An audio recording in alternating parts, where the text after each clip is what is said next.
seat of my Model T and stabbed me in the bum. Got caught jerking off while visiting my mom. My goodness. Family dog done bit me, gave me rabies and lockjaw. I'm up shit creek. I'm up shit creek. Without a paddle. Without a paddle. I lost the war. But I won the battle. My treasure's lost. Where did it go? My money's spent. Someone took my money. My baby's gone. Got sold. She up and went. I'm on a one-legged horse without a saddle. I'm up shit creek without a paddle.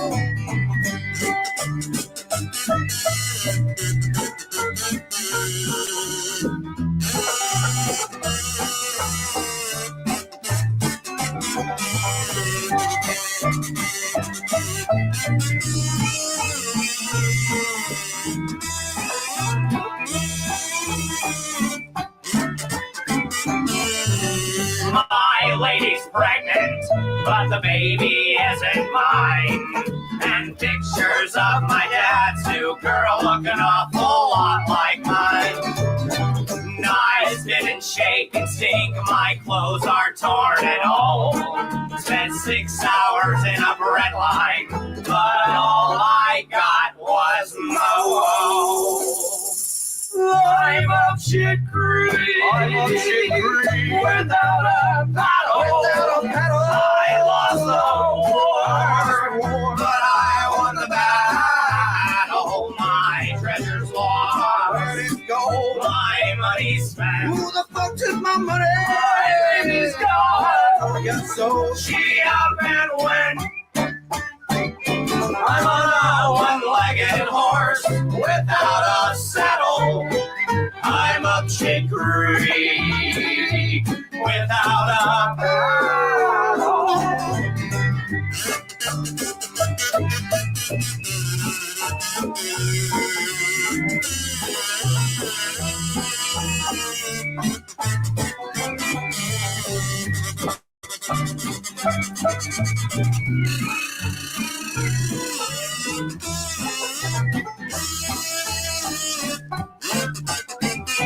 I'm on a one-legged horse without a saddle.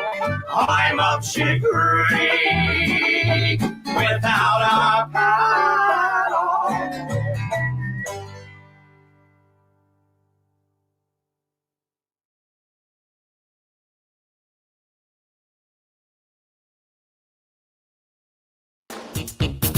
Living rooms, bedrooms, dinettes. Oh yeah, you can find them at the market. We talking about flea market. Montgomery, it's just like a mini mall. Oh yeah, come shop with us. I said flea market. Montgomery, it's just like a mini mall. Hey, hey, you heard me. Come shop. Living rooms, bedrooms, dinettes. We got it. You need it. You'll find it. It's just like a mini mall. Hey, hey, you heard me. Come shop. I said flea market. Montgomery. It's just like a mini mall. Hey, hey, living rooms, bedrooms, dinettes. Oh yeah, you can find them at the market. We talking about flea market. Montgomery. It's just like a mini mall. Hey, hey, don't stop. Let's make it a dance. Come on now, to the left, to the right. Let's do this dance. Hey, to the left, to the right. Let's make this a dance. Flea market, Montgomery. It keeps you jumping. It's just like a mini mall. Check it out now, everybody. Like this now. Hey, hey, flea market, Montgomery. It's just like a mini mall. Don't stop, let's dance. Flea market, Montgomery. It's just like a mini mall. Let's bring it on down now. Oh yeah, I know you're gonna like this. Come on now. It's just like, You know what I'm saying. it's just like, You know what I mean. it's just like, You know it. So why don't you just come on and say it? it's just like a mini mall. Oh yeah, you said it. It's just like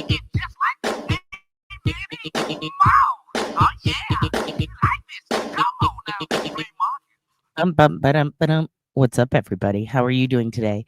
It's just like a mini mall. What the fuck is going on with your names? What's happening? What did you guys get new names? I don't understand. Under Julie, it says Julius. What is happening? Did you get non-consensual name changes? Is it a YouTube thing? What happened? I do see on my end, because I'm using StreamYard, everything looks different. Like it says Gypsy-ish 777. Oh, is YouTube flipping it and using your... Oh, good. Stupid YouTube is doxing all of you. Well, damn.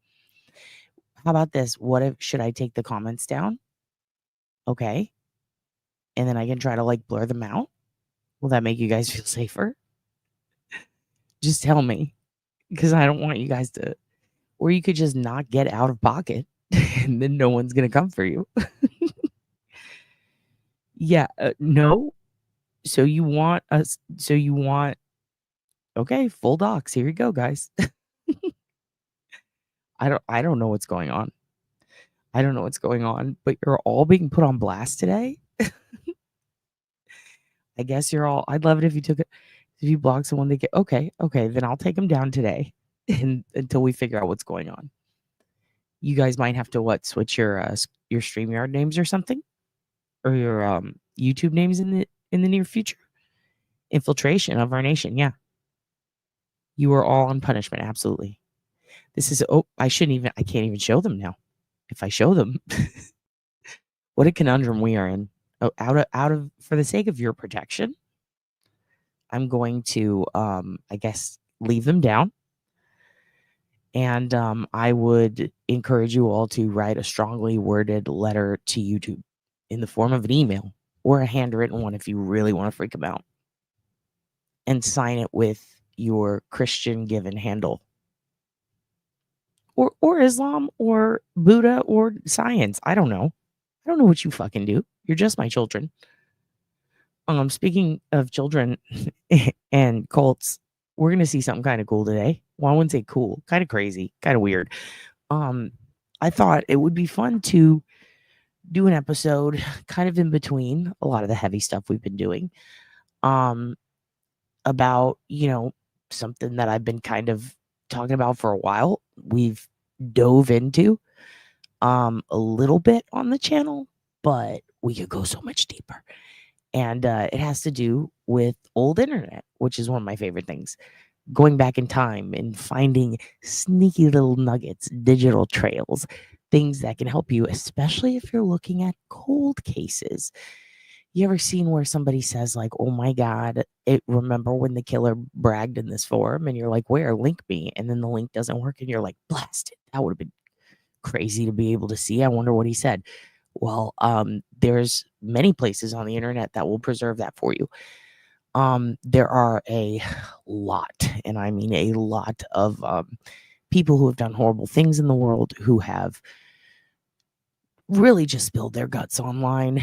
And that's why whenever people say things like, oh, what, just sitting on your ass at home on the internet, that's not going to solve anything. When has that ever helped? Well, a lot. And sometimes it has to do with the person themselves, the killer, if you will, going online and making it so. And sometimes it's because, kidnap victims might reach out on the internet. People go, oh, how many times does that happen? Well, guess what? A lot. People plan murders on the internet, and some people proudly display them. And we're not going to get into anything that crazy, but there are some pretty infamous cases and some pretty lesser known ones in which everything from serial killers to, just killers, and then even victims have used old forums from cold cases in the past to kind of spill their guts. And sometimes they put planning documents, manifestos, like crazy stuff. It really makes you wonder, like, has there ever been one that people didn't realize it was them and they were under a screen name? Kind of like how everyone kept accusing Papa Roger in the Idaho case, which, by the way, not him, but not the guy. But there have been cases like Joseph James D'Angelo, where one could say it's almost damn near certain that he was definitely scrolling through the Eron's pro boards back in the day. And one of the reasons we know that is because he gave a lot of clues that pointed at himself in those forums, but we didn't find it out later until trial. So I find it very fascinating. And I know that we almost went into the subject before, but we didn't quite get there. So today I thought we could do that. And not only that, I wanted to show you some pretty crazy crime related and cold case related websites that are still up to this day. And a lot of it has to do with, I don't want to say Arrested Development, but they're just suspended in time. Because if you think about it, if a killer or somebody has a website and then they get caught, what happens to that website? Well, nowadays, the FBI usually goes and takes it down. But way back in the day, that didn't always happen. So there are quite a few very interesting relics of history that are still up, especially in the 90s internet. And I thought it would be cool to show you the oldest blog on the internet if you guys were interested. If you wanted to see some of the oldest websites while we're at it. Not all of it's going to be crime related. Some of it's just going to be fascinating things. The first person to ever put themselves on cam. Did you know that there is a website called NeoCities, by the way, Pat Sanford? There's a website called NeoCities, like replace G with N. Okay. If you do that, you will find a website that is all new websites with new users, modern day websites, but they are only in the style of 90s websites. So imagine if somebody kept using GeoCities today. Yes, absolutely. Yes, I do remember Xpage. Do you guys remember Makeout Club? Do you remember the Yahoo profiles? Do you remember the Yahoo forums, the Yahoo groups, the Google groups? Like all kinds of stuff still exists online, and some of it you can go see preserved. One of the things that I found very helpful was when the Long Island serial killer was active before we knew it was Rex. Some of the old Long Island groups that had the Johns forums where they would talk about the, as Raul says, survival workers. There were quite a few that threatened Amberlynn Costello's life and talked at length about how this person was going to kill her because of some scam that she was pulling off. And, that was one of the things that me and quite a few people actually tipped in. It was as soon as we found it, like there was a good group of us that all kind of found it at the same time when we started getting details about who the women were, the IDs. And when you go back and you find those things, and then you can find the old ads that were posted of those women, the last ads they ever posted before they went missing, that can always help you kind of trace someone. And what's interesting is Rex put out ads too. So being able to go back and preserve that or look through that stuff can be pretty helpful. Anyway, pro boards, we're going to look at some today. We're going to look at quite a bit of stuff. I'm going to let a couple more silly, goofy videos play through. This is going to be more of a, I guess, a SnoopyDupa extreme OSINT day.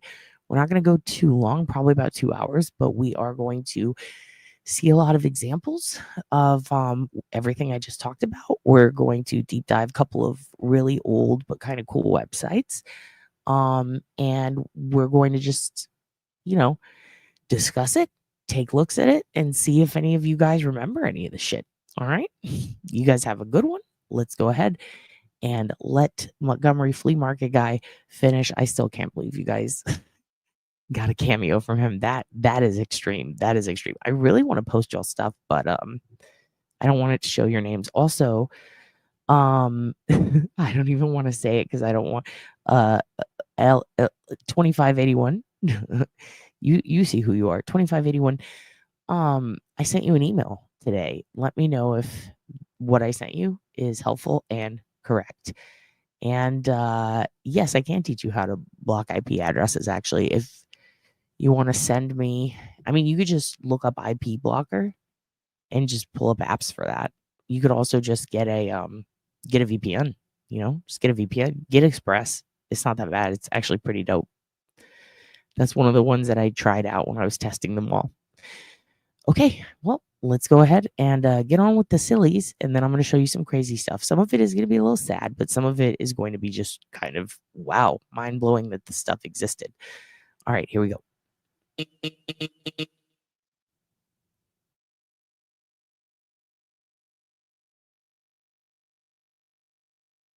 Hey, where are you from, ma'am? Where are you from? Io sono from Italia. Viva Italia, per favore, via la luce, mezzo male, mamma mia, da maledare. So cinque, buah. Figlia mia da fantasia, mamma mia, se facce tu. I How can't you doing understand her. I think today? she might be French. Concrete jungle, wet dream tomato. You know, about New York.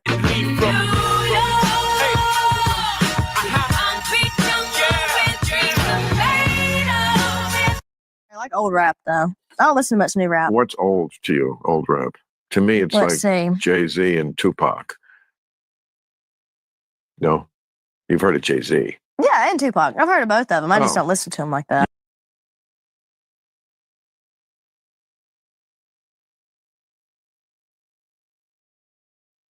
And you got the script that I wrote? Grab the script. I've been meaning to speak to you about this. I can't read these words. They're not in the right order. It's good. I think you might be dyslexic, bro. I'm not reading this. I'm gonna. No, please. I think you might be dyslexic. Read the script once. Okay, you want me to read the script? Yes. All right. And action. I'll read the words you wrote. Hello, fellow American. This you should vote. Me. I leave power. Good. Thank you. Thank you. If you vote me, I'm hot. What?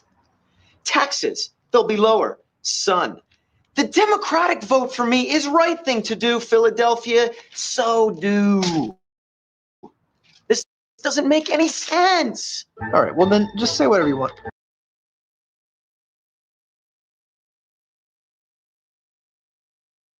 You responded to a text message from your sister, correct?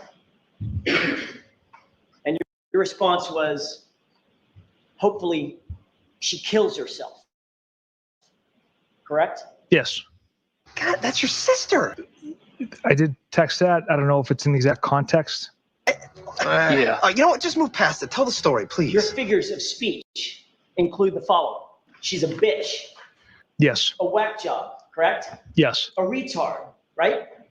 Yes. That's enough, all right? No ass, correct? Yes. She's fucked, according to you, right?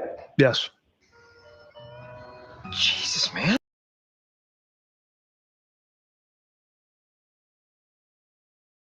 See, we all got what I call a life trap.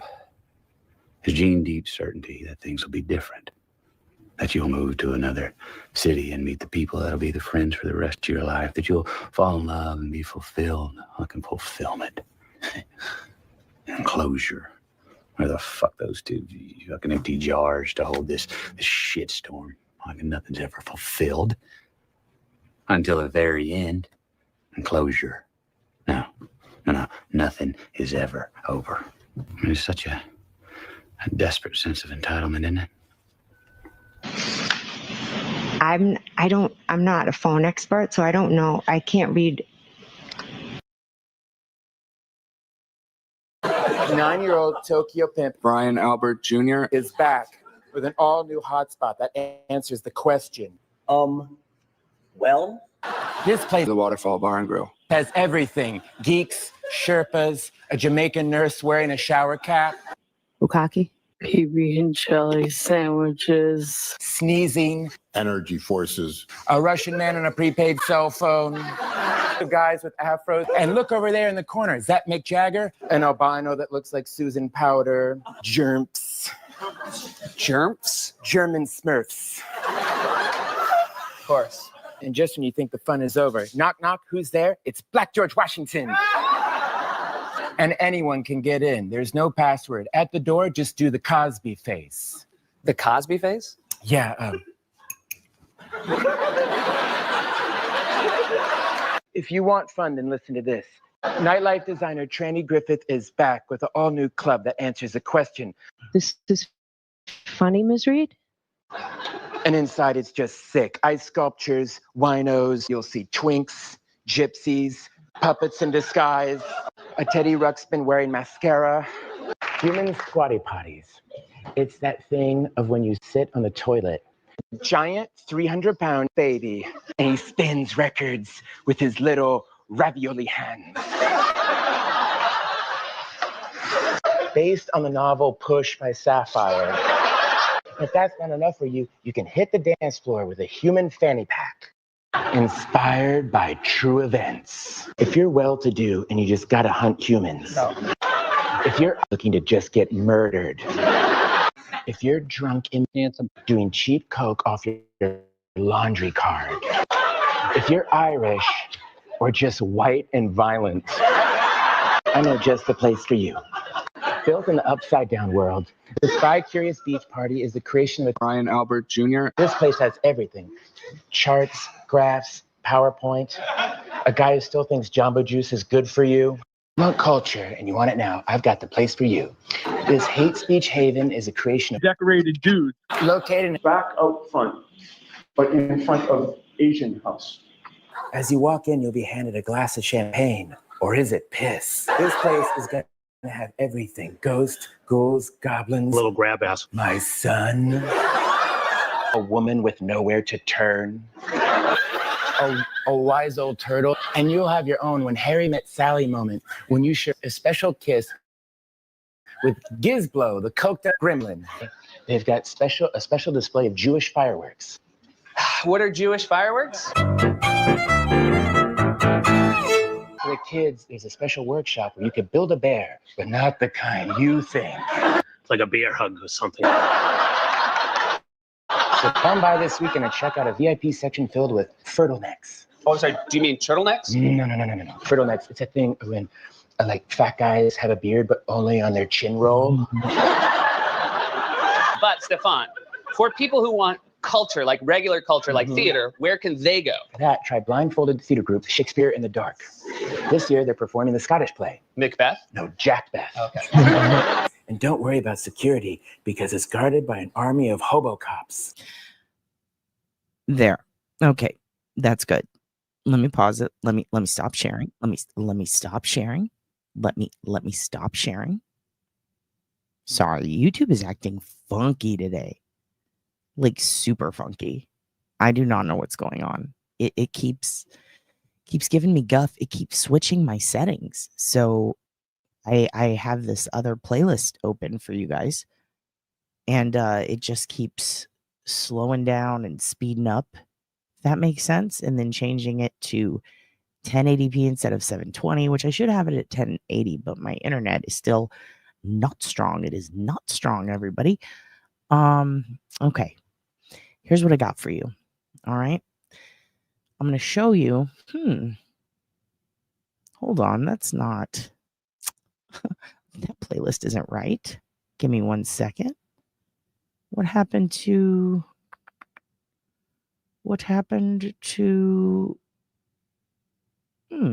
This is annoying. Oh, did it just kick me off? Okay, great. Yeah, the nodes are attacking big time. Here's what I'm going to show you while I try to figure out what's going on with this playlist. I'm going to show you guys something real quick. This will keep your little minds busy, and we'll also do some squirms and some lurks. But I want to give you a bunny update. As you guys know, there is a bunny that had babies in the yard under the AC unit. Bunnies, baby bunnies, they live in a nest for up to 3 weeks, and they don't really leave the nest except briefly to feed. They really just stay in it, and the mom just kind of dips her cooter in there, and the babies just, suck out the milk or whatever from the mama's cooter sack. And so it's a beautiful, blessed thing to see. It's nature. But those little babies, remember Mookie's 1.5, and the second one died. There's 2 babies left, and yeah, big jackrabbit bunny mom is great, and the mom visits them and feeds them twice a day. I'm not going to sacrifice them, Mandy. I'm not going to sacrifice them. But we did get a wildlife cam. Our neighbor Paula did, and she gives us the I don't really know. I don't know. Oops. I don't know nature. So I just know that this is it.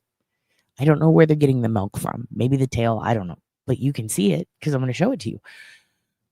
Neighbor Paula got a pretty cool webcam. It's a trail cam for outside. And every time little bunnies come, okay, and they suck on their mom's tits, it takes video of it. So I was like, let's share this with the masses. Yeah, the bunny eggs. So here you go. These are the baby bunnies sucking on their mom's titties, getting nourishment. So check this out. It only does 12-second video. And it's very, very cute. Let's watch it together. Do you see the baby bunny? Maybe is the sound working? Ooh, hear the nature.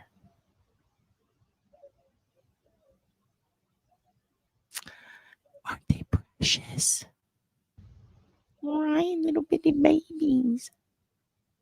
Little baby bunnies. Those are jackrabbits. Now here's the thing, they stink pretty bad. Because they're tinky, because it's hot outside. They are in a shaded area. We check on them. We bring them bok choy and lots of little treats. Can't give them too many carrots. But yeah, it's right under the AC unit. So we get a nice smell of what is like a ferret or hamster cage, like a one that you can never change. Because here's the thing. I spoke with Austin Wildlife and I said, look, I know that the baby bunnies are going to be here about 3 weeks. And I understand they are not, paying rent, but whatever, it's fine. I'm fine with it. What is weird is that they smell like a dirty hamster cage. Like they really stink. It's really bad. And she's like, well, it's because, they shit in the nest and they bury it. And then the little pellets, like, I guess, get in the dirt. It's really great for the garden, apparently. But, yeah, they just sit there and they just suck on their mom's tits and make it stink. And then the mom, like, abandons them all day. I guess she goes to a bar. I don't know what she's doing. She's been spotted around the neighborhood, getting a little wild, running in front of cars, trying to, I don't know, maybe take herself out. I don't know if she's going through postpartum. I don't know what's going on with that bunny, but she comes back every time, stays about 20 minutes, and then she's like, gotta go to the moose lodge or the jackrabbit lodge. Or, I mean, it's real. I think she has an addiction problem. So she abandons her kids all day. And yeah, basically she's being Janelle from Teen Mom, exactly. And Ensley and Kaiser, which is actually what I'm gonna name the bunnies now. Yeah, the father's completely out of the picture. He's I mean, we don't even know who he is. And she lost two to a ATV accident involving the Hugin.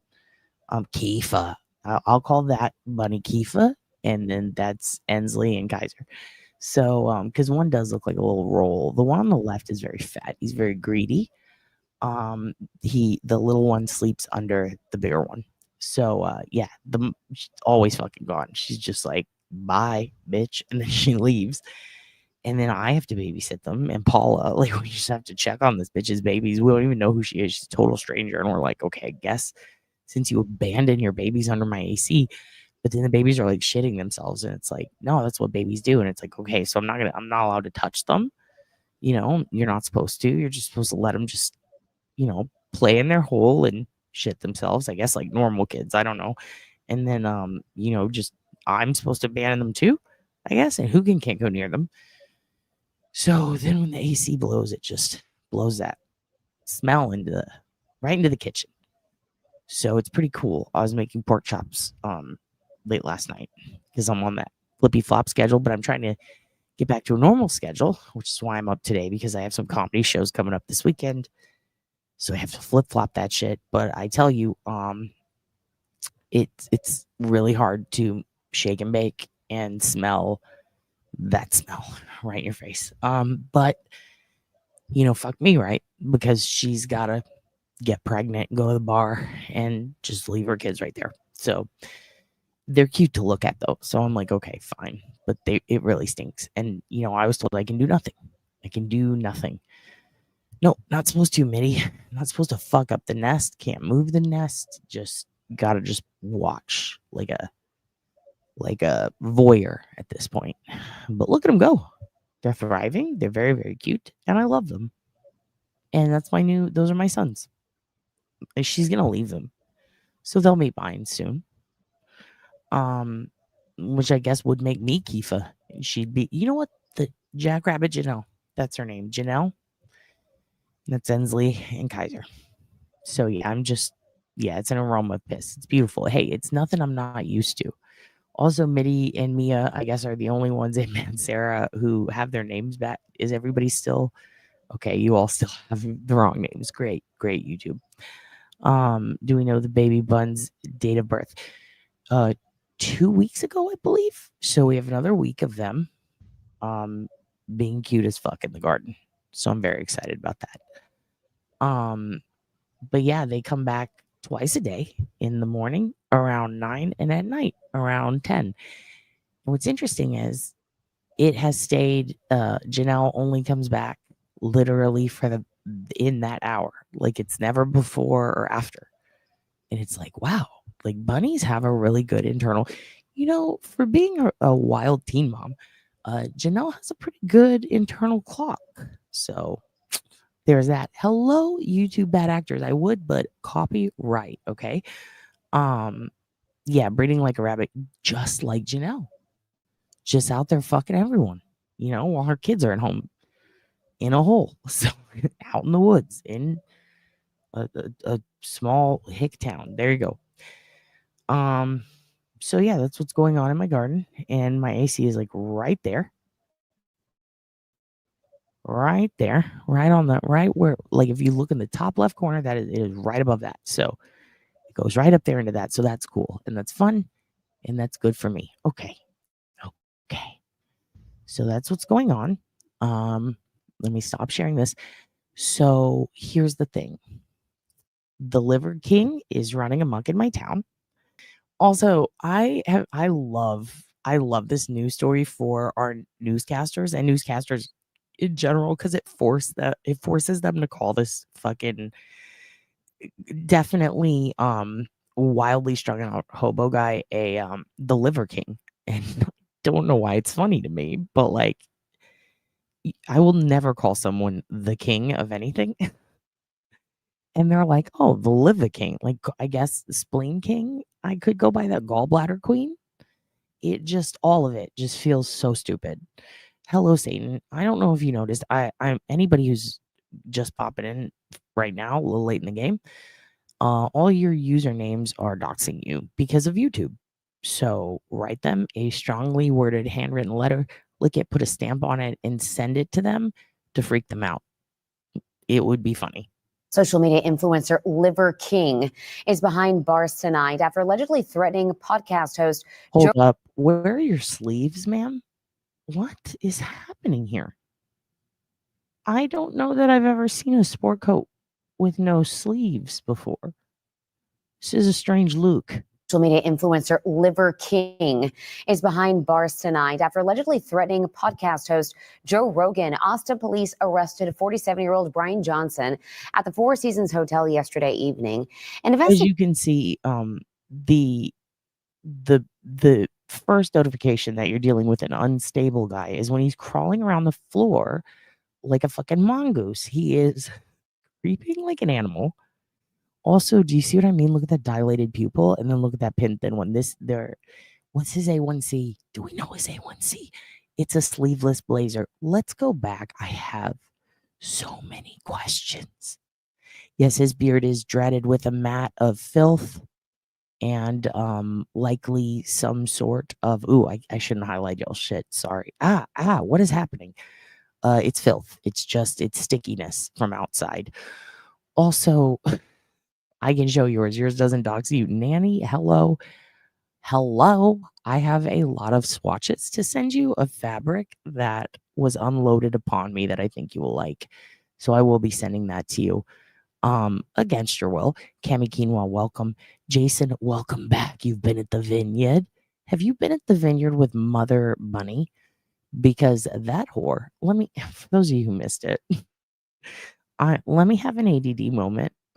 Share this tab instead. Guys, Mama Bunny's been letting the baby suck her tits under my AC, and it's pretty cute. Check this out. Get that milk. Get that milk. Get that precious life nourishment milk. Milk. Nourish them babies. It's the milk. Milkies. Give milkies to your babies. I feel like I'm giving them the milk. I feel like such a mother right now because I smell their fucking stench when I'm cooking dinner. Look at these little gabagools. Look at them. She's mindless because she's strung out on bok choy. Okay, bok choy. And in a way, thank you, Satan. In a way, you're responsible for this because you told us what to do when Mookie's was trying to eat the babies. Look at their little feet. Look at their little feet. Oh, look at his little butt. Oh, baby bok choy. Yep. Remember, the DJ's name was Baby Bok Choy. Aren't they cute? Oxytocin's there. Yeah, we've named her Janelle. Janelle Evans, and these are her babies. Kaiser and Ensley. And I'm Keith. So no, I would be Barbara. I would be Barbara. Oh my God. Jason, how was the vineyard? Anyway, enough of that. Back to the Liver King. Let's take a look at that fucking blazer again. I don't know if I can handle it. I know that the screen is black. YouTube is wonky today, guys. Let's get on with the show. I keep getting distracted thinking about baby bok choy bunnies. Janelle Bok Choy Evans. Janelle Rita Lombardi Evans. No, not Barbara. I'm Barbara. Social media influencer Liver King. The Doughboys are horrible. Janelle, the Doughboys are horrible. Social media influencer Liver King is behind bars tonight after allegedly threatening podcast host Joe Rogan. Austin police arrested 47-year-old Brian Johnson at the Four Seasons Hotel yesterday evening. And investigators say they discovered Johnson was traveling to Austin while continuing to make threatening comments towards Joe Rogan. You can hold the hand of somebody that you love, because what happens next to you, you're going to need to remember that feeling. You're going to need something more than what you did to give you something to fight for. Johnson is now facing terroristic threat charges with a $20,000 bond. Rogan told detectives he'd never had any. Well, I just noticed his mouth is blue. You been sucking off a Smurf, sir? What is going on? Why is your mouth blue? See, this is why we can't stand Alex Jones on this channel, because he turns people blue. He turns mouths blue. I know this is Alex Jones related. I know this is because Alex Jones was going nuts, putting out calls to like, the Liver King is out. This is very concerning. Like, that's not how he talks. Johnson is now facing terrorist. This is not how Alex Jones talks, by the way, but it would be funny if Alex Jones talked like this. He's high. He's absolutely high. You know what? That is a good point. I say this to both the Liver King and I say it to the bunnies. To them, I say, Hi. You're both high. Yep, that's what I say. Okay, back to this. I can't believe she cut off her. I think he might be. It's either that or a lollipop. You know what I mean? Oh, trust me, Jason. We're about to see. I'm about to show you guys what Joe Rogan would do to this man. Threat charges with a $20,000 bond. Rogan told detectives he'd never had any interaction with Johnson, and he felt threatened. Joe Rogan, by the way, who is the cousin to the lead singer of My Chemical Romance. Let that sink in. Johnson, and he felt threatened by the posts. Okay. Nope. The now 16-year-old Nope. girl. Nope. That's for later. Why is it? See, it's resetting. Why are you doing this to me, YouTube? Sums up. It's not saving my playlists. It's just not saving my playlists. And I don't know what to do. Hold on. Oh, well. Here. This is Joe Rogan kicking the shit out of stuff. You're about to see some shit. This is why the Liver King should just keep his mouth shut. Okay? Let me just show you this. I'll just have to go to it separate. Here you go. Check this out. This is why you just don't talk shit to Rogan. Like, you don't have to agree with him. You don't have to be his friend. You don't have to talk to him, believe in anything he says, but just don't get in a physical altercation with him, because this is what he does. Knock the guy out fucking cold. The capoeira version is the same as the Taekwondo version.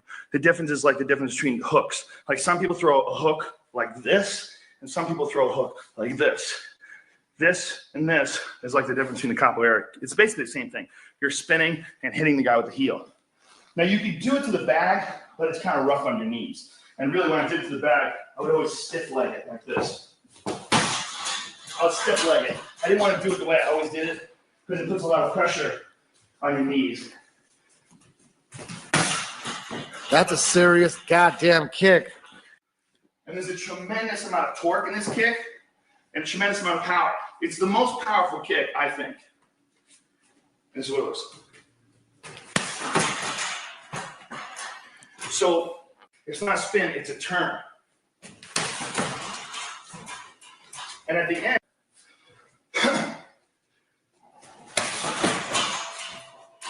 side kick. It's got much more power. Stand here like this, and you just steps.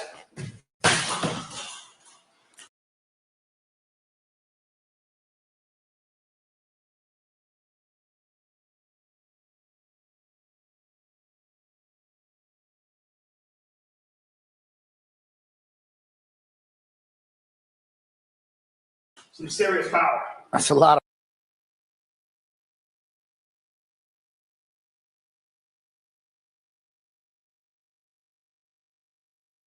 God damn it. God damn it. You know what? It doesn't matter. I was just saying, I took kickboxing for a year. Okay.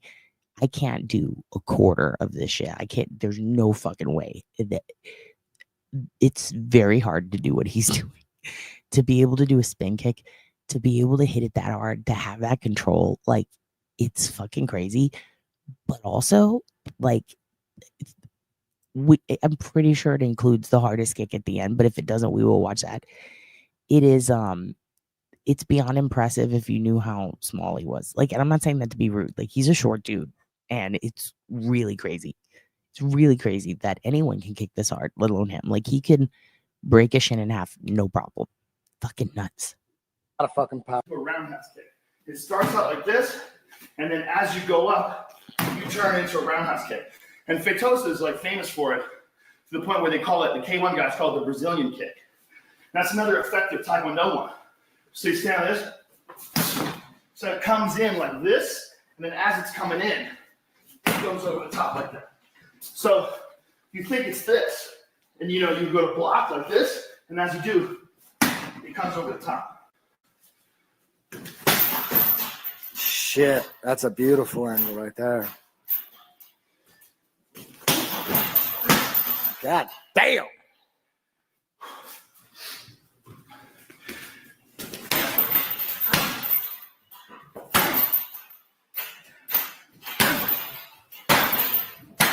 Do that 360 spinning roundhouse.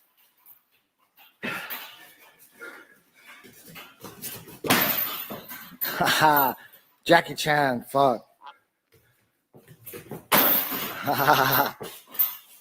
Can you imagine if someone pulls that off? You're spinning, and as you're spinning, across the face. And Whoa, nice. That was nuts. Now imagine the Liver King, all fucking addled out, perked out, just shows up at Joe Rogan's door talking his shit. This is what's gonna happen. spinning, across the face. Whoa, nice. Dude. Nice, that's a good angle right there. Yeah, can you do it like that though? He kept it going. It doesn't matter. Yeah. That's exactly what he did. What a lot of guys are doing with the front leg is they're switching. And they're either going to the body or they're going like this to the head. They're doing that, right? What else is available? Yeah, I was gonna say that's who it is. It's not the Gracie guy. It's Eddie Bravo. That's exactly who it is. And I know because he sounds like Rocky Romero, and this guy sounds just like Rocky Romero. So this is definitely Eddie Bravo. I agree. Also, does Eddie really think the Earth is flat? Because if he does, that is so fucking stupid. But I still like him. No switch at all. Jesus, he would literally murder. Like, he would murder the Liver King. He would absolutely murder him. By the way, Chris DeStefano's 9/11 story is fucking hilarious. Okay. Here. Oh. It's so loud in my ear. Okay, now I'm going to go back to our playlist. Sorry, guys. Sorry, I got a little caught up. I had to show you Joe beating people's asses. Okay. Or I guess a fake ass. All right. So here's what we're going to do. So I have a cool list to show you today. Okay. Let me take this down real quick. Let's go ahead and go on a little journey. Now, this is going to require me to open a couple of different links between each one. But let me go ahead and do that because it's kind of the point. And I'm going to give you some rundowns with some news clips on some of these stories in case you haven't heard of them before. But today's subject matter, we are talking about the old internet and about not just things that you can find like resources and stuff for cold cases, but also digital trails of killers, of victims, of tips and things that are just interesting from the zeitgeist of very online people surrounding true crime, because it goes all the way back to the 80s. And we're also going to look at the first blog, I believe, that was ever put up. There's Webcomics from 1994 still available online, the Wayback Machine, as well as websites that are still being updated pretty much constantly. There's a very famous one that was a webcomic that started in 1989. It ended in 2007, and a lot of people argue about whether or not it is the oldest webcomic. So I'm going to show you that right now. Now, I will tell you, although it's still running to this day, we can go through the Wayback Machine and see the early 89 versions, but they also put it up in its entirety pretty recently. So you see the copyright actually includes the 89 version. And as you scroll through chronologically, you're going to see a change in art and capabilities of the physical website. So the outsourced links for any of the dates from 96 to 2003 are going to lead you to almost an entirely different design. But the ones from 89 to 93 look like this. And let me go ahead and make that big for you. Okay, so this is called Absurd Notions. Why the long face? You can go to absurdnotions, that's hard to say, .org. And you can see the pictured comic strips, but this is the intro page that you would get since 1989. So it's crazy to think about that, right? Like in 1989, this is exactly what you would see. And as the years have gone by, this comic strip has been kept up with online. Like that's why we don't even need to use the Wayback Machine. And if you want to see it, I'm going to put a link here in the chat and I'm going to pop it up on the screen. But this, as far as we know, seems to be the oldest, longest running comic strip online. Now, some of you guys might be thinking like, that's kind of weird. It looks like it's operating pretty good.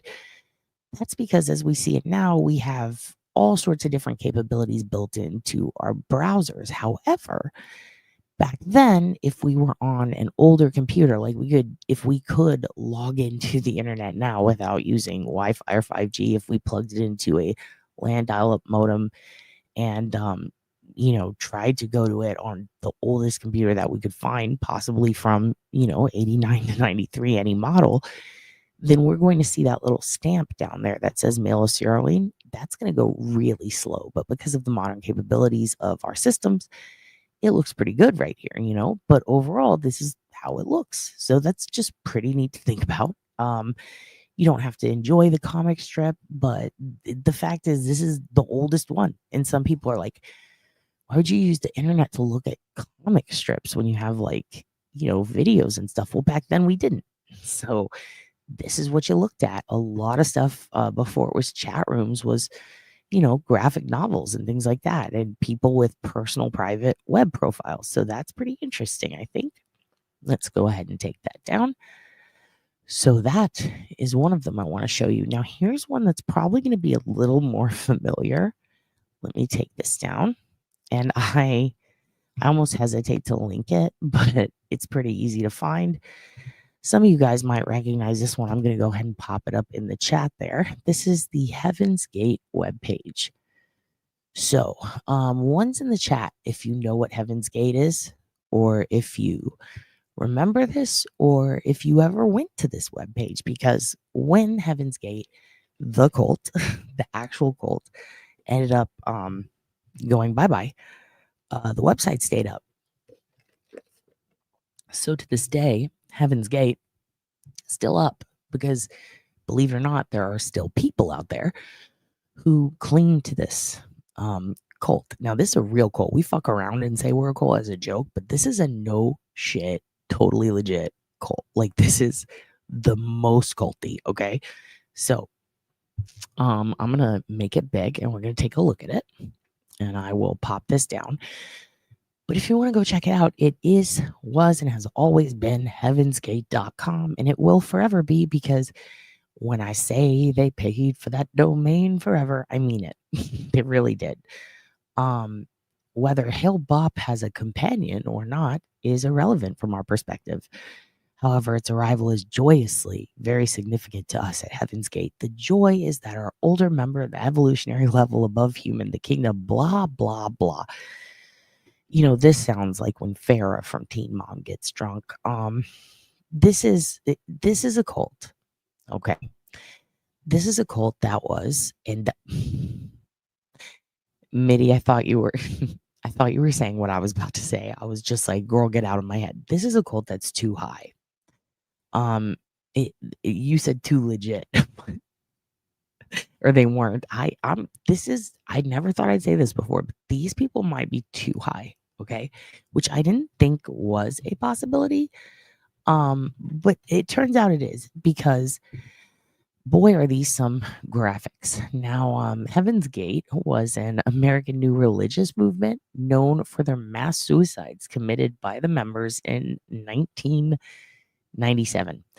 Commonly designated as a cult, it was founded in 1974 and led by Marshall Applewhite and Bonnie Nettles, which sounds like some shit from the Righteous Gemstones, known within the movement as a Do and T. So isn't that fun? Isn't that fun? They believed in comet shit. So again, moon, space. This is why we don't fuck with it, all right? Because then shit gets weird and you end up with a GeoCity site and then everybody's dead. And it's just not really worth it, in my opinion, okay? A contender for the oldest blog is what we're going to check out next. But let's scroll down through this a little bit. Yeah, we can only aspire to this level of cultivation.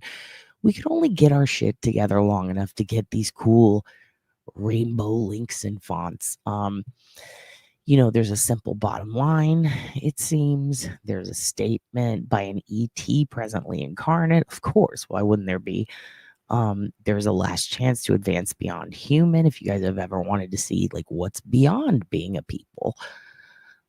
Earth exit statements by students. So people who are about to kill themselves, they're like, here's my exit. Which feels very much like you know, my final thoughts by Jerry, but if you're not coming back, so that's a bit uncomfortable. There are videotapes with transcripts available. You can get a book. This is very Lori Vallow Daybell, to be honest. This is Lori Vallow Daybell meets Lisa Frank. It is very disturbing. They have a lot of predictions on here. When you base your future around a star shooting through the air, you can bet it's not going to go well. It's just not. You know, just think for yourself. Don't let the moon do it. And is that a keyhole? It just feels so wrong. Okay. So this is one of those websites from the late 90s that still stays up because everyone died before they could take it down. And then people said, you know what? We'll keep the word going because we're super into this weird, wacky GeoCity shit. So that's pretty much that. Yeah, I'm trying not to be negative, but that guy really does remind me of the other guy with the big ass fucking airplane, you know. I don't remember his name. The pastor who's like, yeah, fly on a plane. He looks like a demon. Anyway, don't join this cult. Stay in ours. Listen, I'm no Andrew Keegan, but I'm never gonna make you a GeoCity site. Actually, that would be kind of cool. ObliviousSbenson.net, and then it's just all GeoCities. I take it back. I might do this. We might get into this. We'll figure it out. We'll figure out how. I'm gonna see if we can independently publish a book. By the way, Joel Osteen's grandmother's assault case just got reopened. So that's pretty crazy. I think maybe she was murdered. I need to look into that again. That was pretty weird. All right. Next, we're going to. This one's weird. We're going to take a look, right, at. I'm gonna put a buffer up, okay, because we're about to look at something really crazy, and I feel like before we look at something really crazy, we probably need a bit of a cleanse, okay? So we're gonna go ahead and do this. It's time to remove my chihuahua's demon.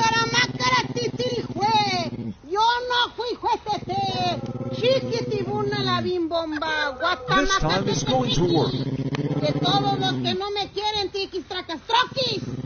Juan Calamera, azúcar, Juan Calamera, azúcar,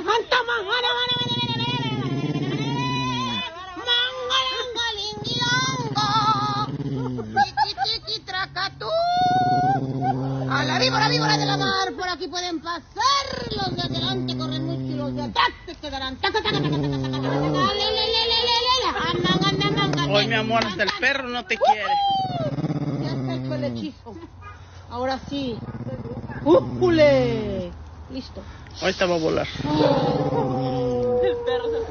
Para que vean. Ya está, mi. Hello, folks. Snuck here. A lot of you have been asking me about my morning routine, so here it is. It's my new teeth. Snort-worthy smile, if you ask me. So I like to start my morning by waking up at 2 in the afternoon, get a quick lift, lick, and lurk in before I go off and spend the next several hours in the woods. And this time is mainly for my freeform lurks. I just lurk like no one's watching.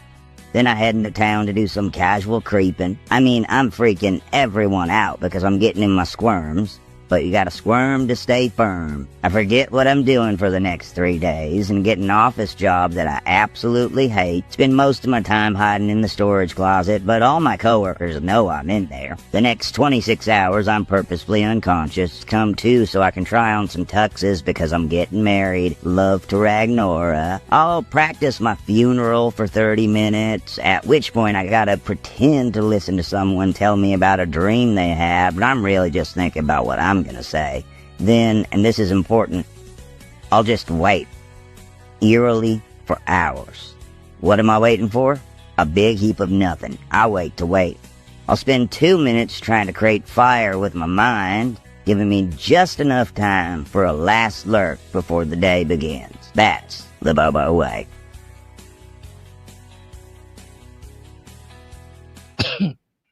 That's the Bobo way. Laura, thank you for the super chat, but honey, you are not grounded. You can't pay me to ground you. I refuse to ground.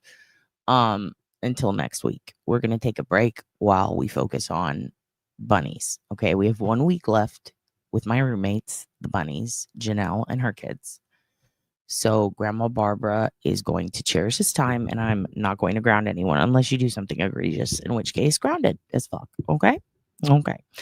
So now we're gonna look at the oldest blog. Are you guys ready? Rumor has it this is the oldest blog on the internet. Okay, it's been going since November of 1994. And what do we mean by the oldest blog? Sure, there might be some that are older, but they ended eventually. This one's still going. A lot of the shit I show you still going. The guy's still blogging. It's incredible. I have found one that is almost as old, maybe technically a little older, but there are large chunks taken out of it, and it is a guy who reviews every single episode ever of Howard Stern. And I think I've showed you that before.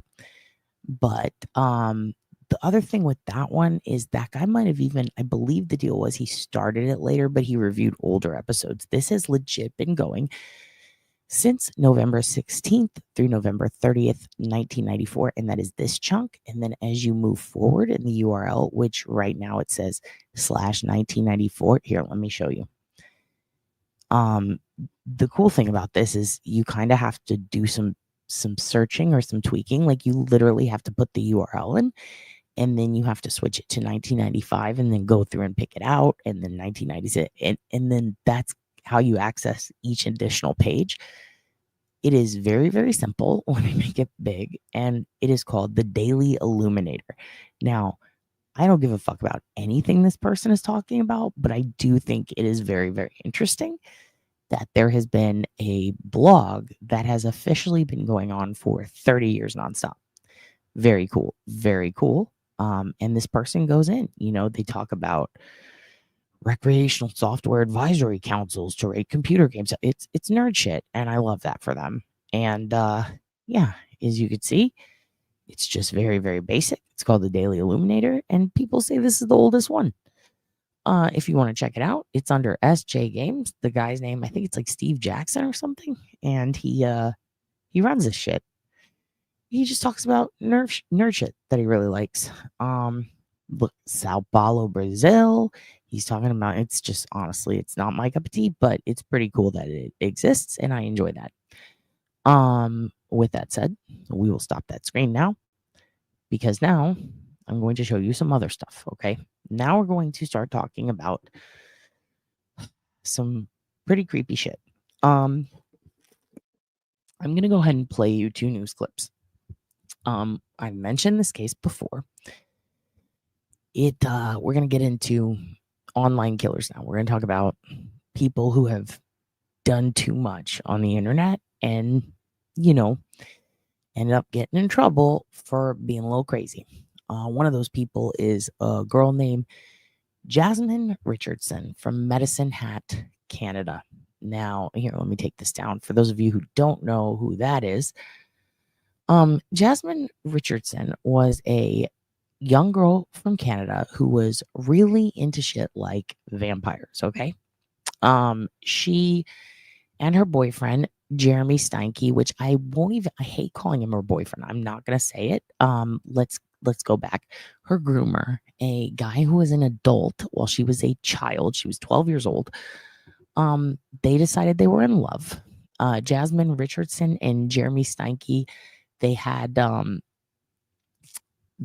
been dating for a little while, and they were both really into this vampire forum trend on a very specific website called Vampire Freaks. And there's a couple of other websites that they use to both communicate and to post messages and ads looking for like-minded people. Now, keep in mind, she's very, very young at this time. She's 12 years old, all right?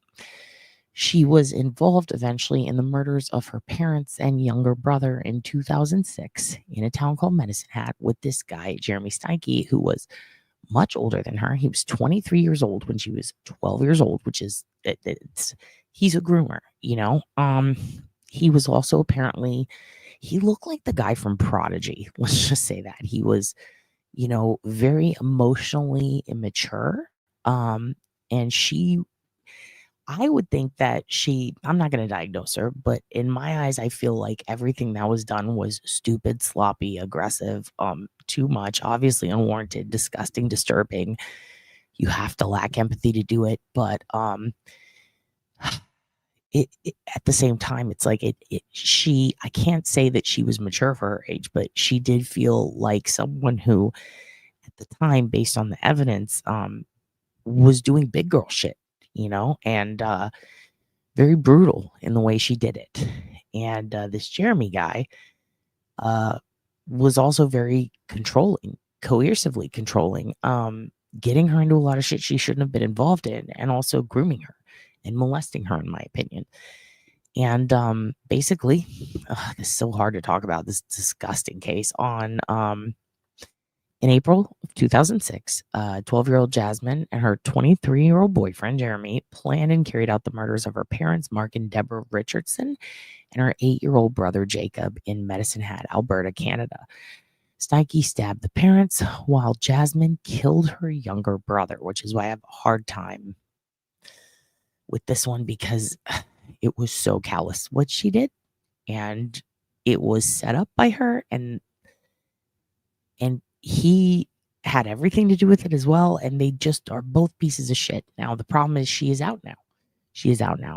Because she was a child, she was eventually released into society, and you're going to see some news articles about that, or some news pieces about that.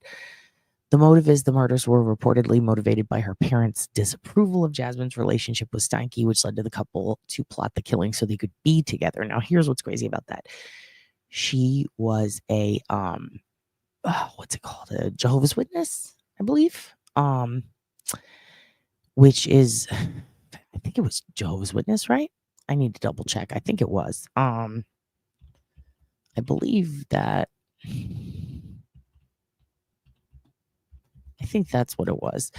Anyway, a girl that I work with on another case, she's a victim's sister, used to be Jasmine's babysitter.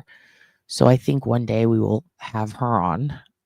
But I do believe her family was, because I remember she told me it's because they were involved in the church. That's how she met her. So I believe they were Jehovah's Witnesses. They were very, very, very religious. Let's just say that. Jasmine was into some wild shit, though. For a 12-year-old, she was going on some really insane message boards. Vampire Freaks was the least of their worries at this point, because her and her boyfriend, Jeremy, her groomer, who, by the way, he claimed that he was a 300-year-old werewolf and claimed to be gothic and definitely looked like the guy from Prodigy. She and him were both registered on vampirefreaks.com. It's a social networking site for gothic and industry, what do they call it? Industrial subcultures and vampires and people who like to pierce their tongues and listen to Cold Chamber. And she sees the handles X Killer Kitty with 3 T's X, and she used to use Runaway Devil and X Mayhem X.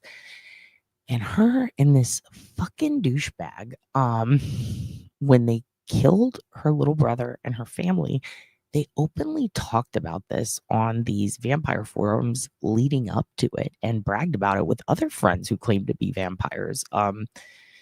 Young girls that would hang out with Jasmine and do drugs with them in the car. They were really big into recreational, not hard drugs, marijuana and stuff like that, but she's 12, dude.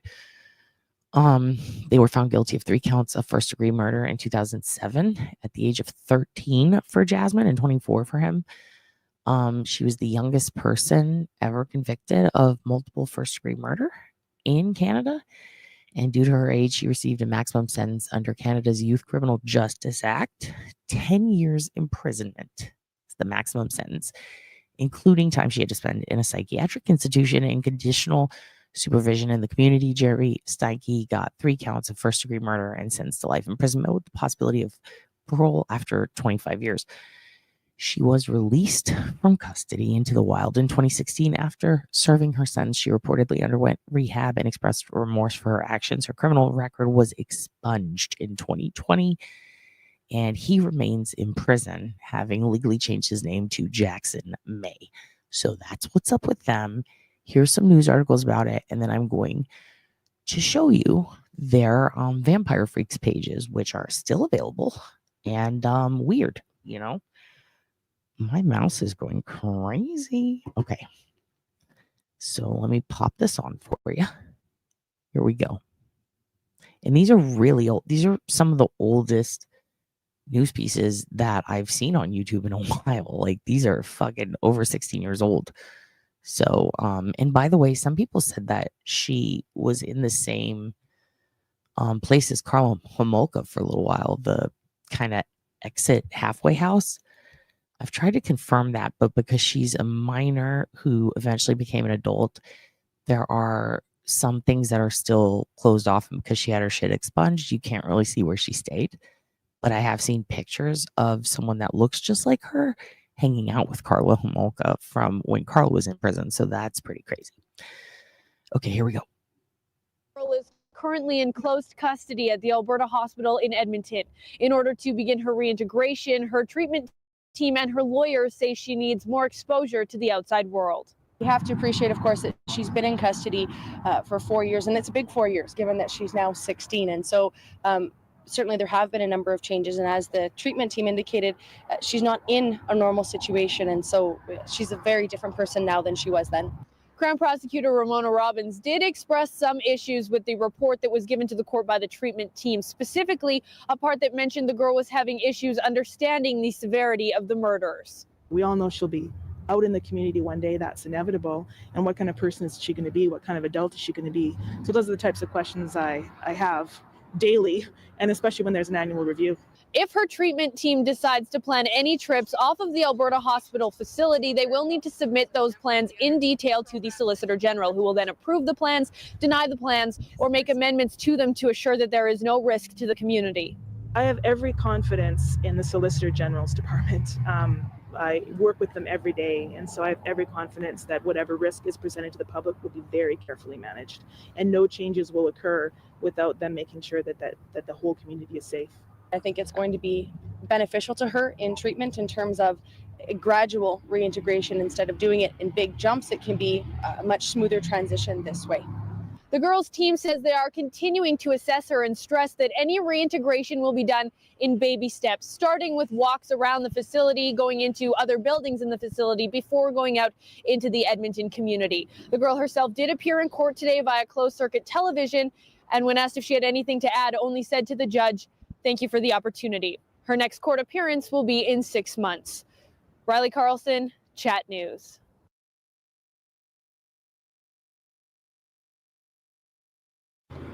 Jeremy Steinke making another appearance in a Medicine Hat courtroom earlier this morning, facing 3 charges of first-degree murder. Now, Steinke's lawyer, Alan Hepner, based out of Calgary, was not in the courtroom this morning, but the judge did hear that Hepner is considering filing a motion for a change of venue in the case. Crown Prosecutor Stephanie Cleary saying her office will oppose that, as they would like to keep the trial right here in Medicine Hat.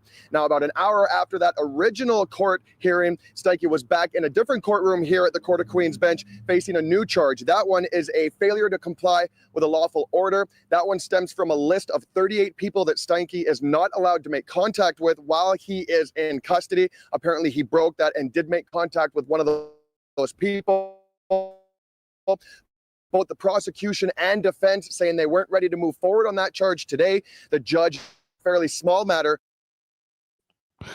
YouTube glitched out on my end, so I'm going to go back about 30 seconds, you guys.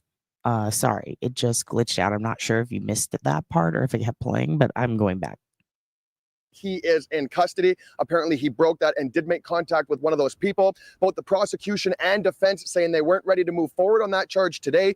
The judge not happy with that, as he's saying this is a fairly small matter that should be able to be dealt with quickly. Steinke saying from the prisoner box that he wanted to get that dealt with today, and he was prepared to talk on his own behalf. The judge said no, and that he would have to wait for his legal counsel to be present. Now, Steinke will be back in court on that charge Tuesday, July 24th. As always, we here at Chat 603 will be here and give you an update when that happens. Reporting from the Court of Queen's Bench, Liam Nixon, Newswatch.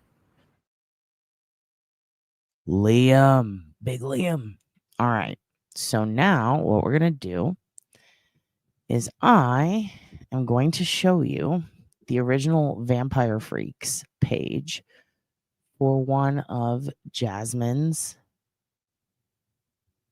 and well, I guess it's Jasmine and his profiles. Give me 1 second. Whoops. Well, maybe I should have been better prepared with this. It takes forever to load Vampire Freaks. Actually, here, let me do this. While I'm trying to get this old ass webpage to load.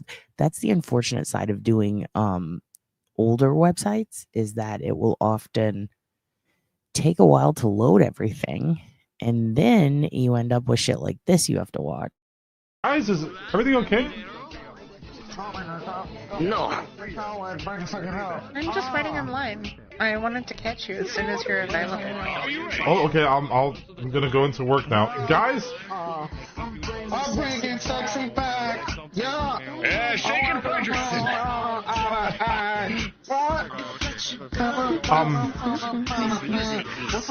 Yeah, for sure.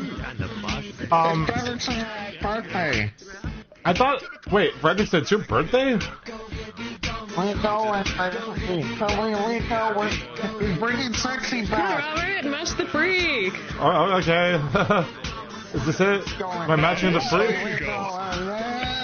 Yeah, you're doing great. Thank you. Hey, Fredrickson, how's your new dancing role been going? Shouldn't you be on the stage at some point?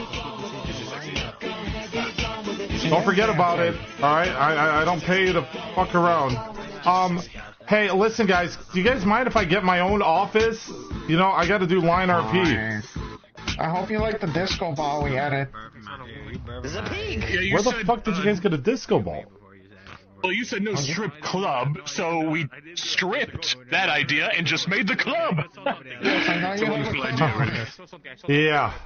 No, I'm really glad that you guys are here every day now. The cult, right? I'm glad that you guys have become a regular part of my office. That means a lot to me, you know. I'm glad you like us being here. You know, we really enjoy the company.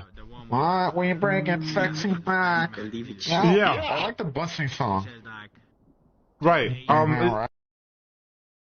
Fredrickson, be careful with the stick. Oh, he's choking! He's choking! Okay, well, guys, I'm gonna be honest. Hey, wait a minute. That's not our only grief. We are only halfway. What is happening? Yeah, grievances with you, boy. Hey, what is your friend doing to Fredrickson? Can you get that out of Fredrickson's mouth? Hey, you guys are interrupting my meeting with this dibble dabble. Also, we have an issue, okay? For you to play with. Your friend over there looks too much like Fredrickson. They're practically fucking twins, and everyone keeps thinking that that's Fredrickson over there as a result. Well, completely different. What do you mean you're completely different? You guys look exactly the fucking same. Completely different. Go on, stand next to the boy. But you kill him if you want. Hold on in. We're not killing anyone, Black X-Con. Oh, okay. My bad. They literally look exactly the same. Look at them. I don't know what you're talking about. What do you mean? Like, look, fat. You're both fat. He's chronically obese. Completely different to me. Oh, it's the diabetes that I'm not fat. You're diabetes? How old are you? 34. You're 34. Okay. Well, okay, fine. It's whatever. Okay, but just if someone calls that person Fredrickson, just understand that they look very similar to my cousin here. Okay. Okay. So here's one that I was able to pull. Her other two, it seems, are a little bit hidden. Okay. Apparently, there was an attempt to write a book from prison on behalf of her and Jeremy. And that is their third profile. It was with the help of someone named Robert Remington and Sherry Zickafoos. But we're going to look at that page because I'm not sure if they wiped her old original profile or if she did, because it just occurred to me.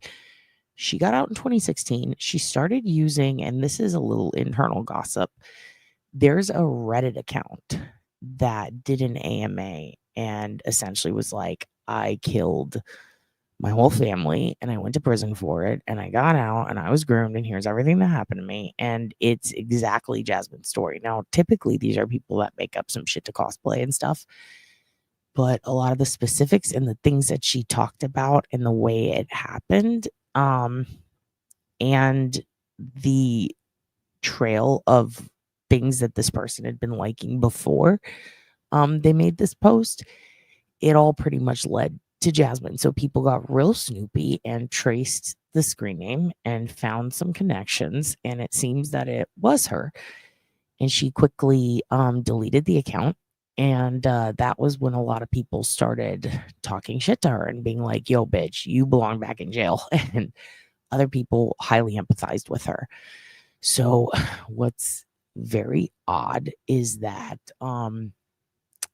some of her accounts, and I thought this, but I wasn't entirely sure. And this is Jasmine Richardson, the 12-year-old. Her old vampire accounts, she couldn't update them, obviously, because she was incarcerated. When she got out, some things on them changed, and the book that they tried to tell popped back up. So this is one of 3 accounts that her and Jeremy shared. This was last updated, I think, in like 2009. But this is the old Vampire Freaks website, and this is where they openly communicated about killing her parents, in addition to their MySpace, her and Jeremy's, which was very, very vulgar. I do have some pictures of it. I'm probably going to show you guys later, if I can pull it from my data, because this is a lot of very old shit on here. But this goes on to explain the synopsis for the book. See how it says Calgary, Alberta, Canada. It says a male who's 58, which would, I believe, be Robert's age. Now, they had friends of theirs from the Vampire Freaks website that would update people on how they were doing, which is a bit disturbing. How Forbidden Love drove a 12-year-old to murder her family is the title of the book. I do think that Jasmine was able to log into her old account and delete it. However, it does exist somewhere on the Wayback Machine, and if it doesn't, I have pictures, so I will show you those later. Basically, a lot of this stuff, like if you go to message boards, it's all still active. Sometimes it'll go pretty far back on these. Now, this one only has data for that one account for 2009, but the original accounts where they talk about the plan is 2005 to 2006. And as you can see, Vampire Freaks takes forever to load. Essentially, these are all kids who think they're vampires, they're werewolves, they're 200, they're 300. It's a lot of gothic groomers, like a lot. And there are vampire classifieds. Now, some of them are very funny. Some of them, it's like, oh, you need mental health help. Some people were into like body modification, fashion, games, all this stuff. And, there's even a comedy one. As you can see, 2009, this was mid to late, or I would say mid 2000s, I guess. Would that be like 2005 to 2010 is primarily when it was super active. Let's see back here. Let's go back a little bit so you guys can see some more Vampire Freaks. But yeah, it's just essentially a bunch of kids being goth and talking about, make America goth again. Talking about, hi everybody, I'm a 10,000-year-old fucking vampire nightmare. This one says people who are 18 and up, from mature discussions, pale enchantress, scarring terrors, mystic prodigy, jade fairy, Nile East. I bet we're gonna find Mike Hunt in here. Scared little girl. This one is just called Crack Wars in the Dungeon. A lot of these, especially the ones that say adult, have a lot of sexual undertones. I'm not going to show you that because she was too young and I don't think they should have been allowed, but there were definitely posts from Jasmine when she was 12 on there, and it's just so disturbing. The internet truly was the Wild West. Now, of course, it says don't post your poetry here, post it in the poetry forum. I'm going to go to literature. No, let's go to Poetry Corner. Fuck.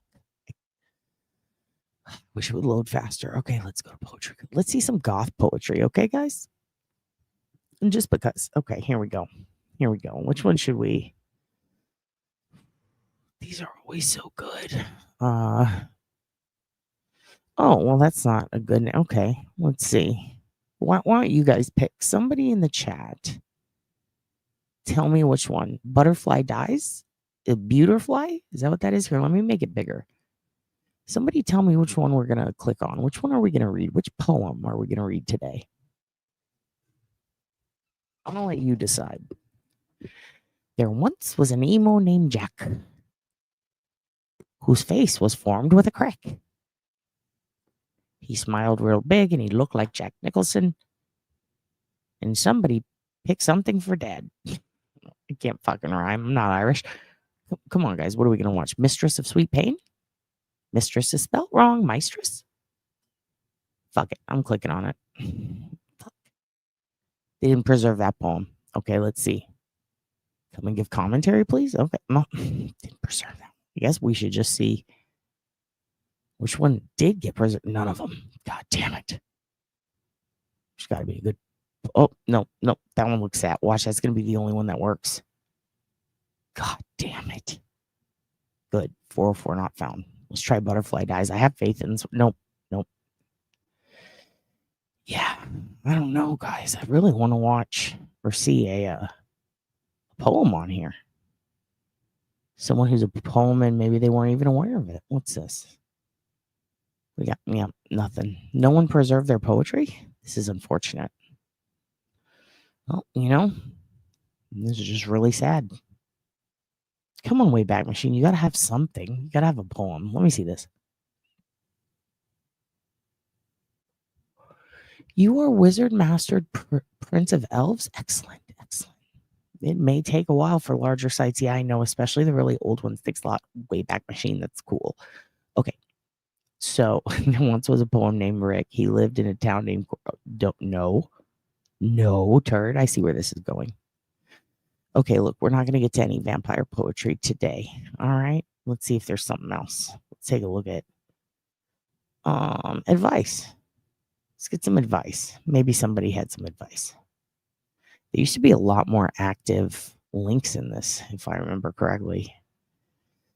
All you want to be mods, this is your chance. Oh, God, I might have to repeat this to you guys. I might use this. I might copy paste this. Constantine.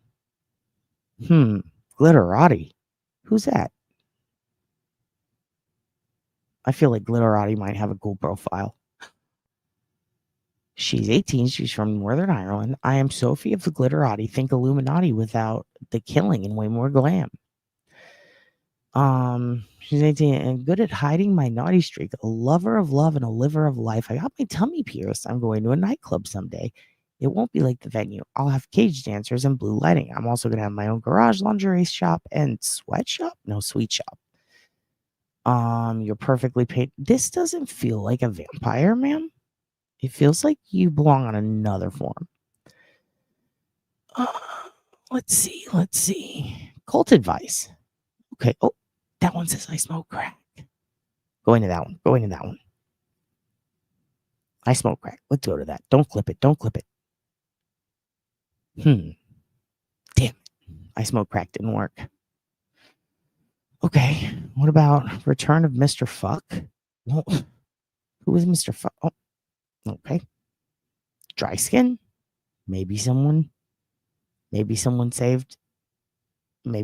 Yes. This entry does not exist. God damn it. Okay, Vampire Forums really let us down today. All right. Vampire Forums really let us down. I'm sorry I let you down. I will update you. I have some other pictures saved. We'll go back to that. Okay, let's look at some other online serial killers and creepy people that do creepy stuff online. Okay. So next up, I've got this one is real bad. This guy is a real piece of shit. Okay. So I don't know if you guys remember Shasta Grain.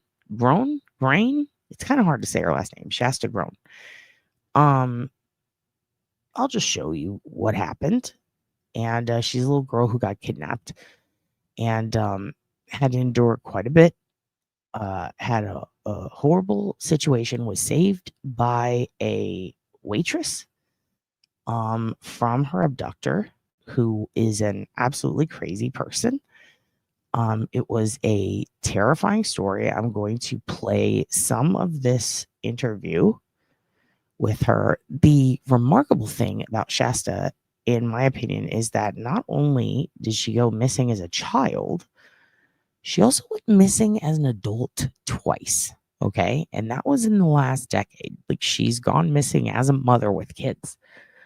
The most disturbing thing about her case is obviously what she went through, but something that still to this day trips me out is that her killer, or her abductor, who was a killer, kept a blog expressing all of the things that he had going on inside here.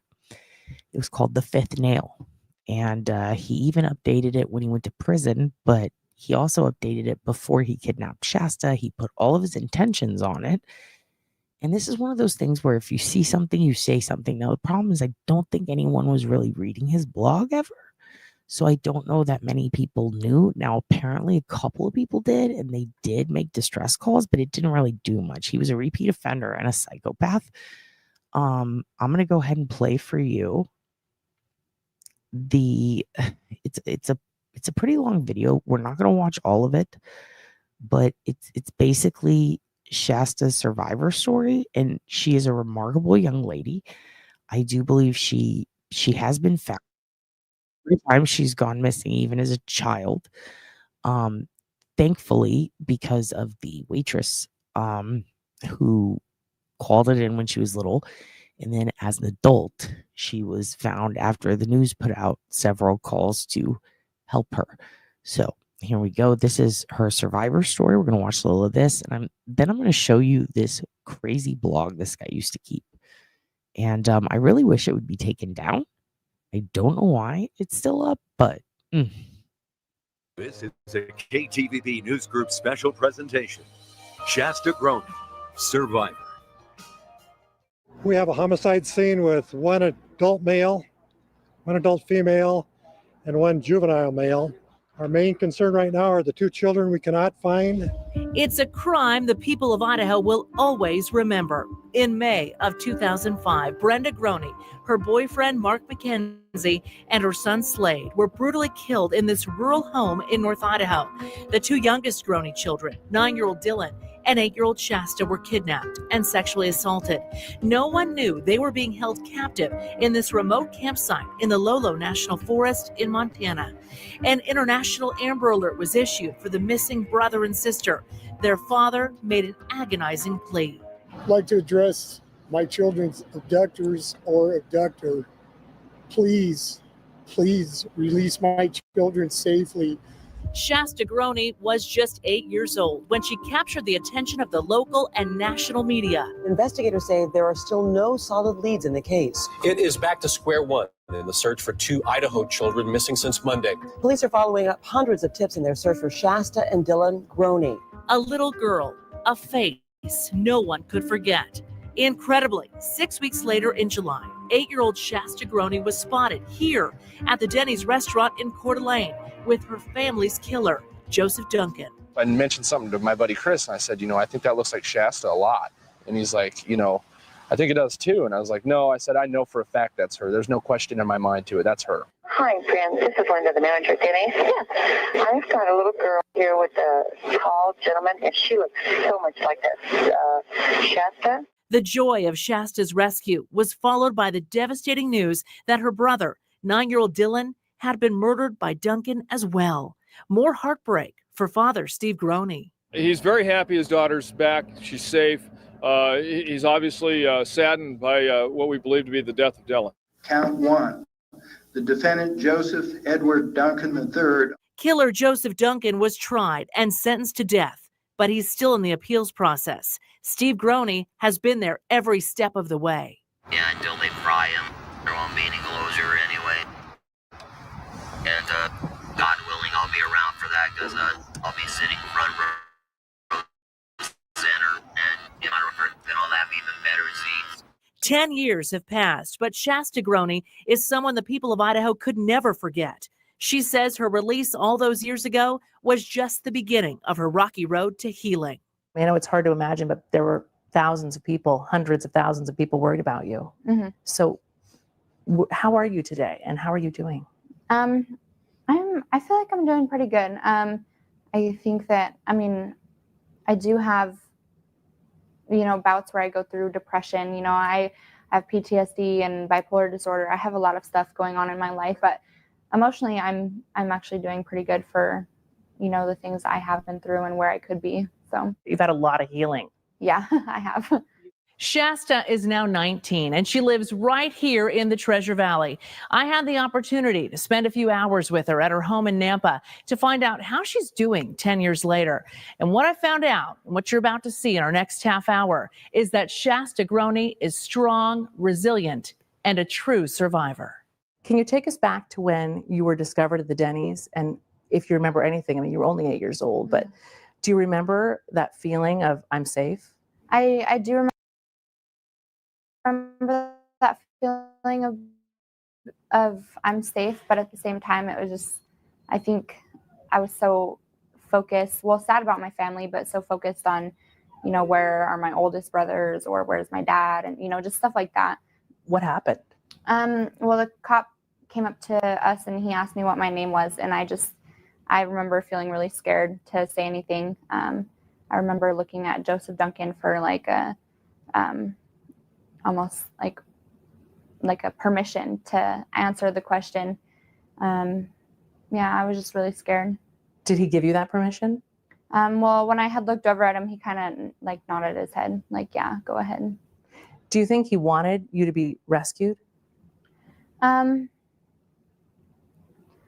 Sometimes like I do think about it, and sometimes I don't know if he would necessarily be that nice to, you know, do that for me. But at the same time, I think that he brought me to so many public places for a reason. I don't know, you know, what was going through his head.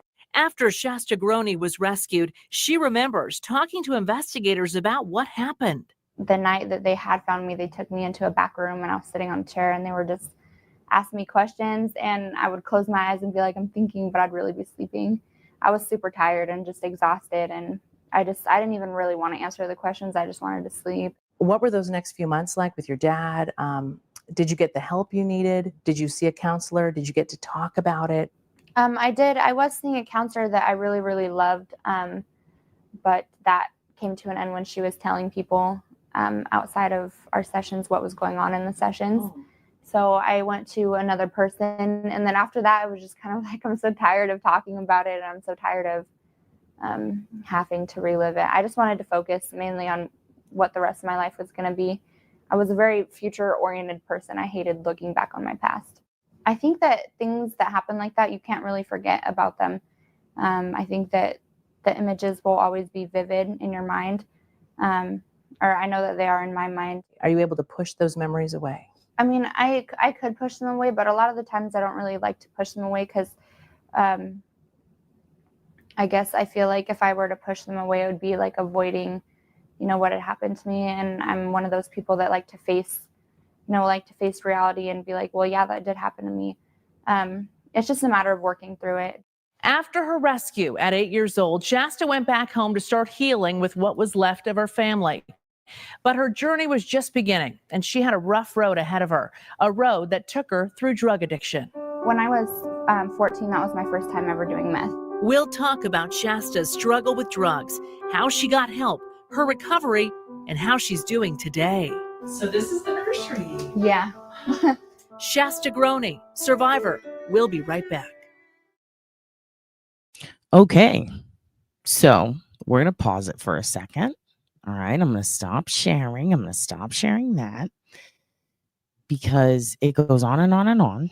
All right, it mainly talks about a couple of updates with what's going on with her, which we're going to zip forward to the now because we're not going to watch the entire 23 minutes, but I will put a link below if you'd like to. And we are going to, I'm telling you guys, when I say YouTube is acting weird today, I mean it.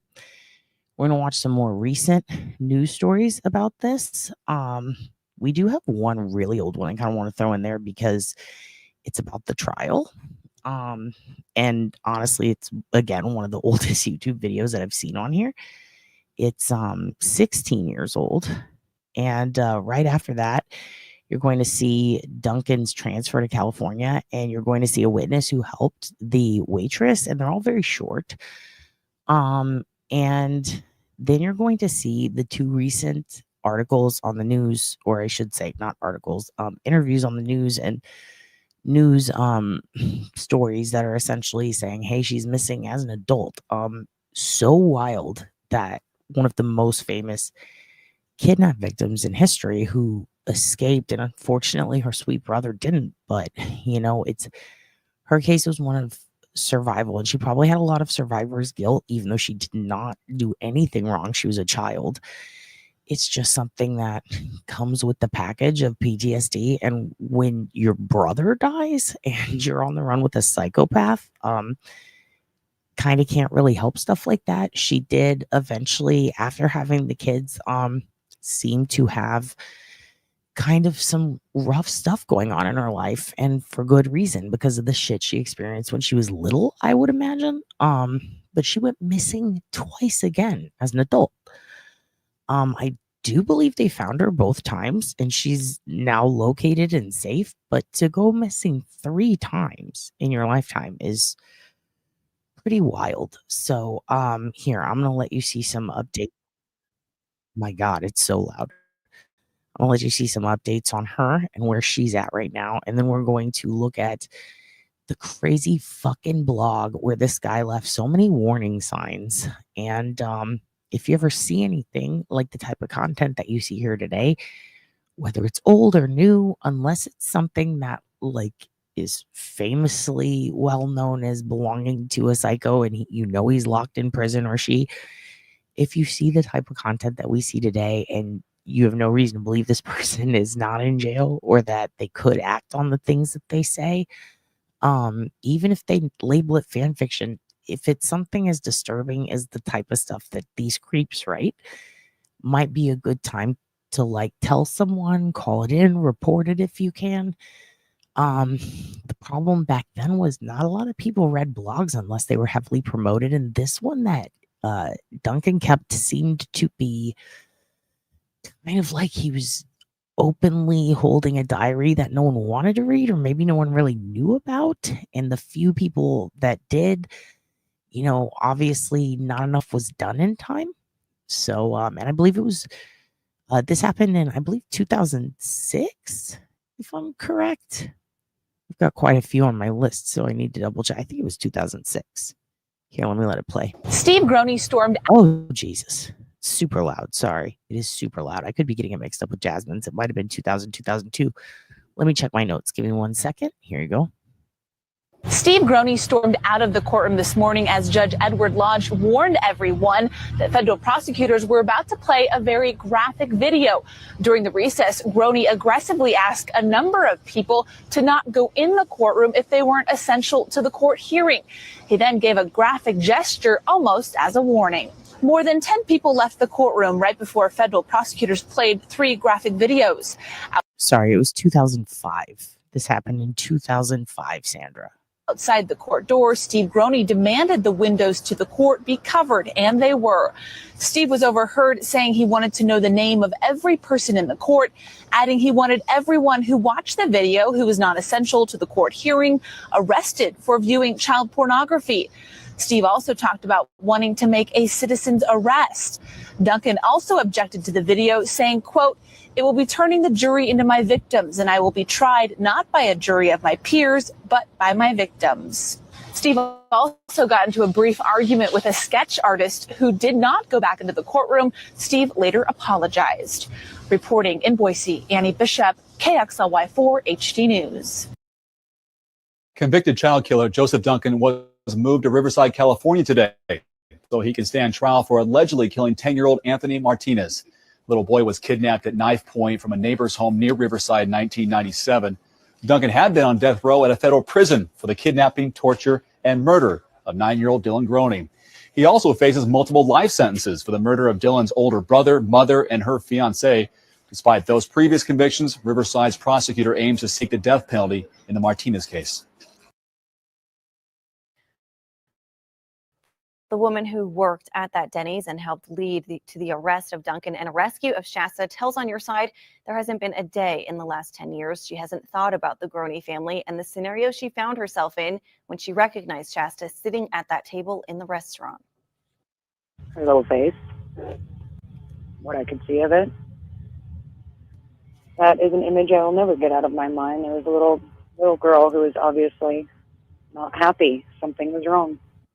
Amber Dean then called the Coeur d'Alene Police Department and made sure Duncan and the 8-year-old girl stayed put until help arrived. After Duncan's arrest, Dean distanced herself from the Groneys out of respect for Shasta and everything the family had gone through. It wasn't until a year or two ago when Amber unexpectedly ran into Shasta while shopping in Coeur d'Alene. And she asked me if I knew who she was, and I told her I sure did, but I wasn't sure how she would feel about me approaching her. And we had a nice little, we'll call it an interaction, and we gave each other hugs, and I exited the store, let her get back to work, and got around the corner where I broke down in tears to see that she was doing very well. Amber is now a mother of 3 and graduated today from the College of Idaho with a degree in English. Shasta is living in Coeur d'Alene with her father, Steve, and he shared a statement with On Your Side, remembering his son Slade, who was killed by Duncan on this day in 2005. He wrote in part, "Slade Vincent Groney is my hero. He would have turned 23 this last March 29th. Instead of sharing beers, I shed tears like I have since May 16th of 2005. Well, this afternoon, Nampa police were searching for Shasta Groney and her 2 sons. Authorities say all 3 have been found safe. And you may recall, Groney is well known in Idaho after making national headlines back in 2005. She was the lone survivor of a series of group. So as you can see, it says missing since Friday, and this came out 6 years ago. So this was 2019. This was around COVID. And you can see she's got, a couple face tattoos, a couple new piercings. She's got a cool tattoo right there. She's got 2 sweet little baby hookahs. Gruesome attacks. And It's so crazy and sad that she's still so beautiful. She's such a beautiful young lady. Still sweet as can be. I did watch some pretty recent interviews with her where she just seems like a darling.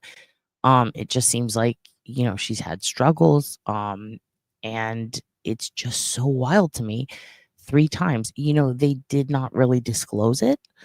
I do believe, based on reading between the lines, and quite a few of the news interviews seem to indicate that she might have been fleeing an abusive situation, hence her being missing. But in reality, it was her trying to get away from stuff that was not good for her, or her kids. So I think in that it created a bit of a hullabaloo, if you will. And I do think that one of them, she just didn't get in touch with people. And then in the other one, it was a little bit longer the 3rd time.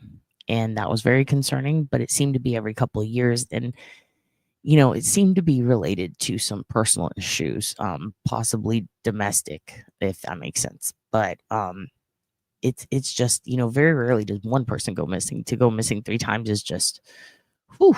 I'm just glad she's okay. And I hope that I really, really, truly hope that, and YTBA was asking a great question earlier about Duncan's trying to sell his book, and he does this often. He even got his blogs written by, again, an outsider who would speak to him through the prison system or write letters with him and then translate them onto his blog.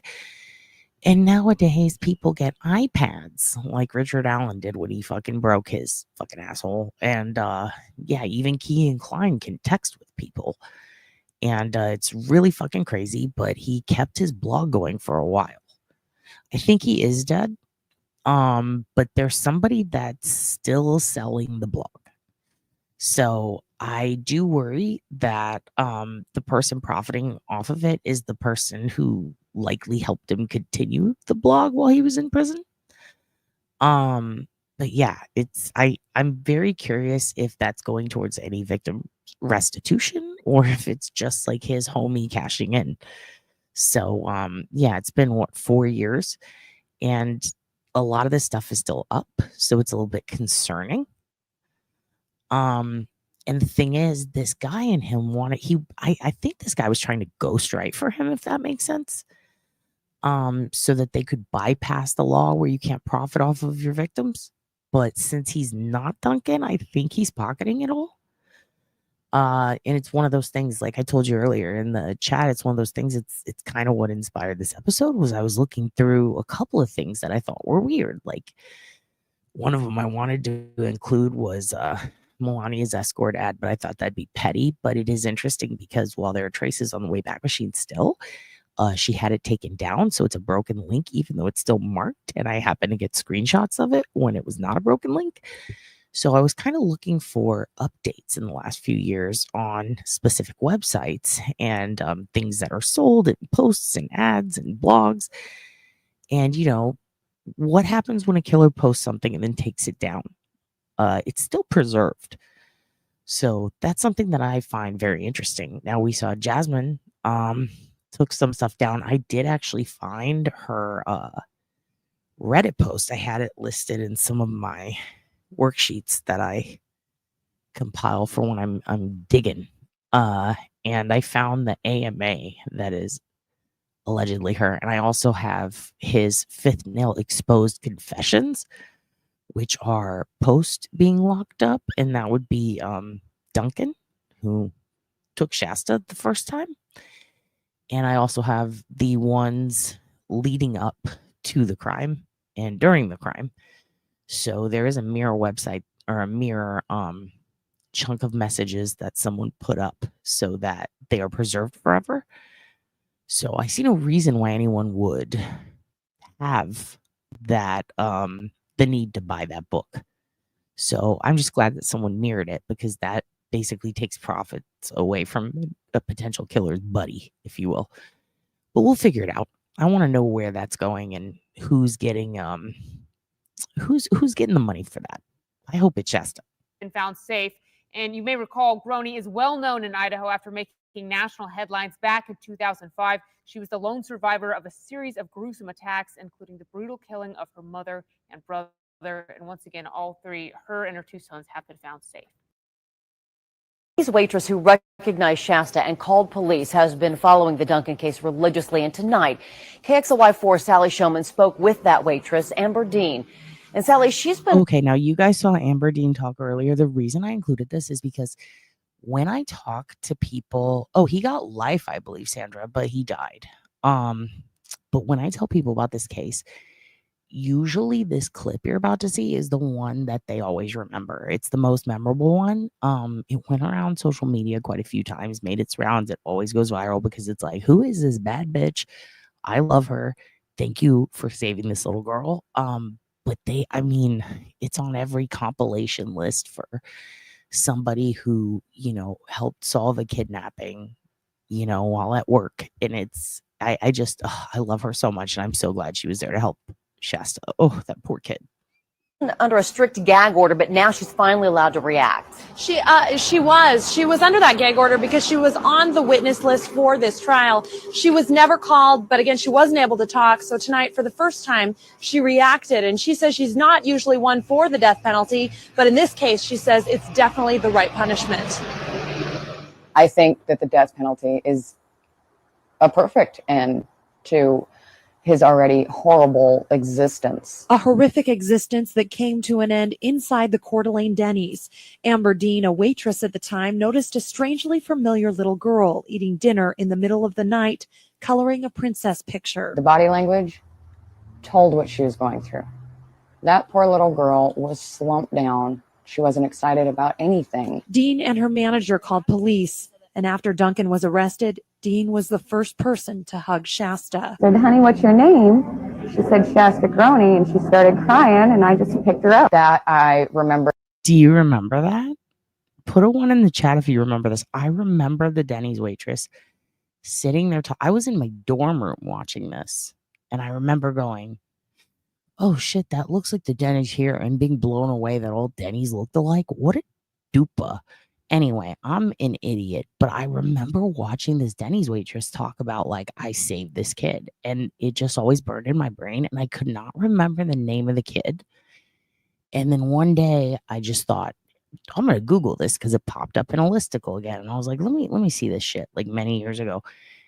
And then, this was the most famous clip. It finally clicked. It was like, oh, this is that little girl who got away from the psycho with the blog. And like, when you realize it's the same guy with the creepy blog, because eventually Joseph Duncan's blog went pretty fucking viral.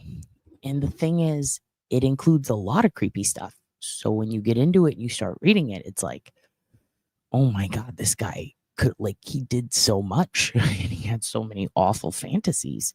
Like, which creep is this? Because he doesn't name himself in the original, like the one before the murder and during.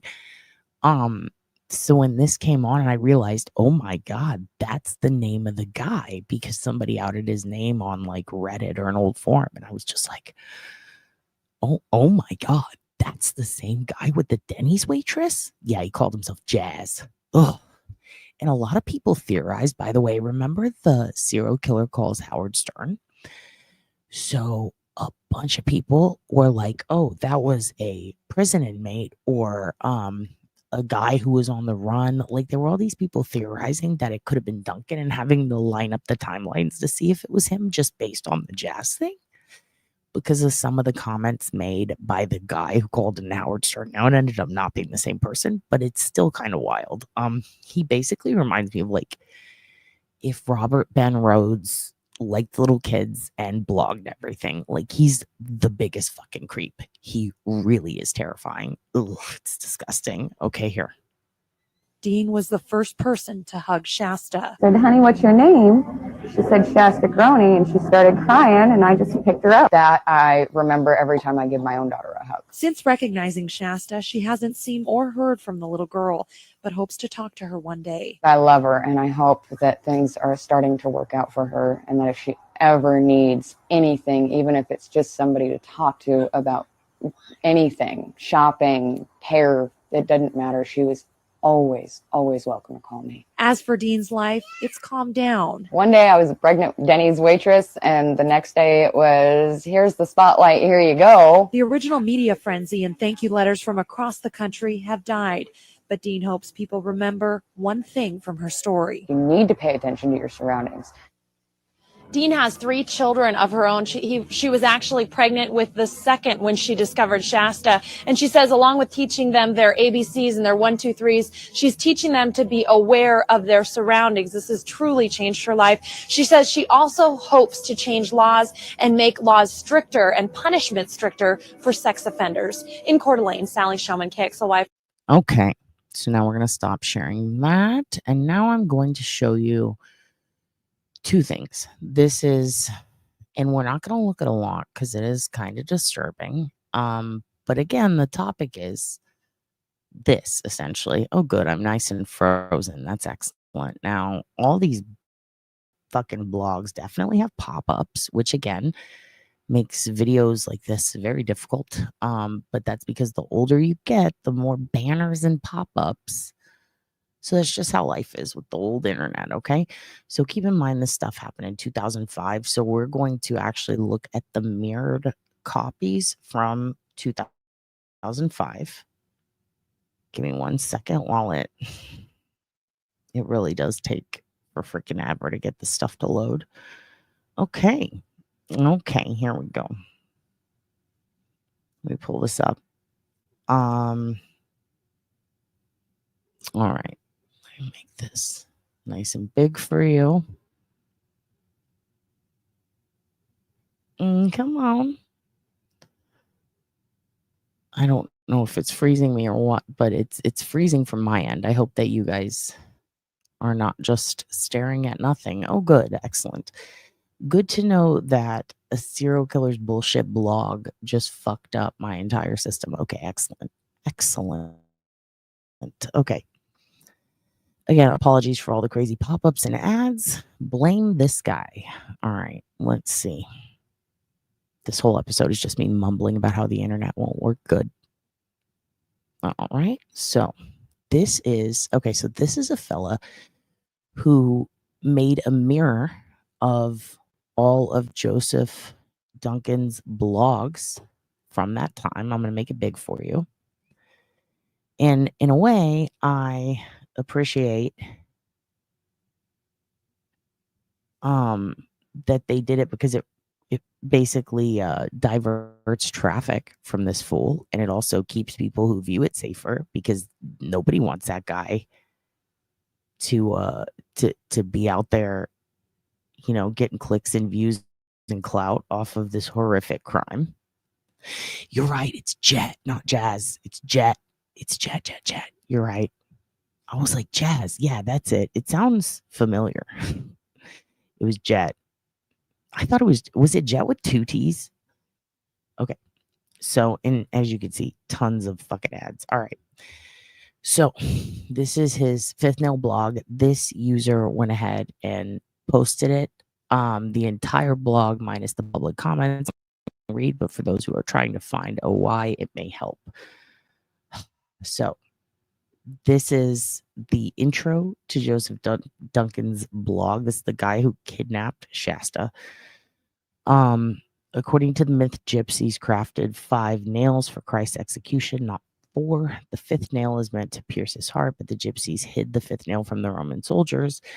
In some stories, the gypsies were punished by God for prolonging Christ's suffering, and in others, they were rewarded for attempting to protect him. The 5th nail is said to have been a real religious artifact with miraculous powers. Its existence today is somewhat questionable unless you consider the metaphor Joseph Duncan total asshole and full of shit.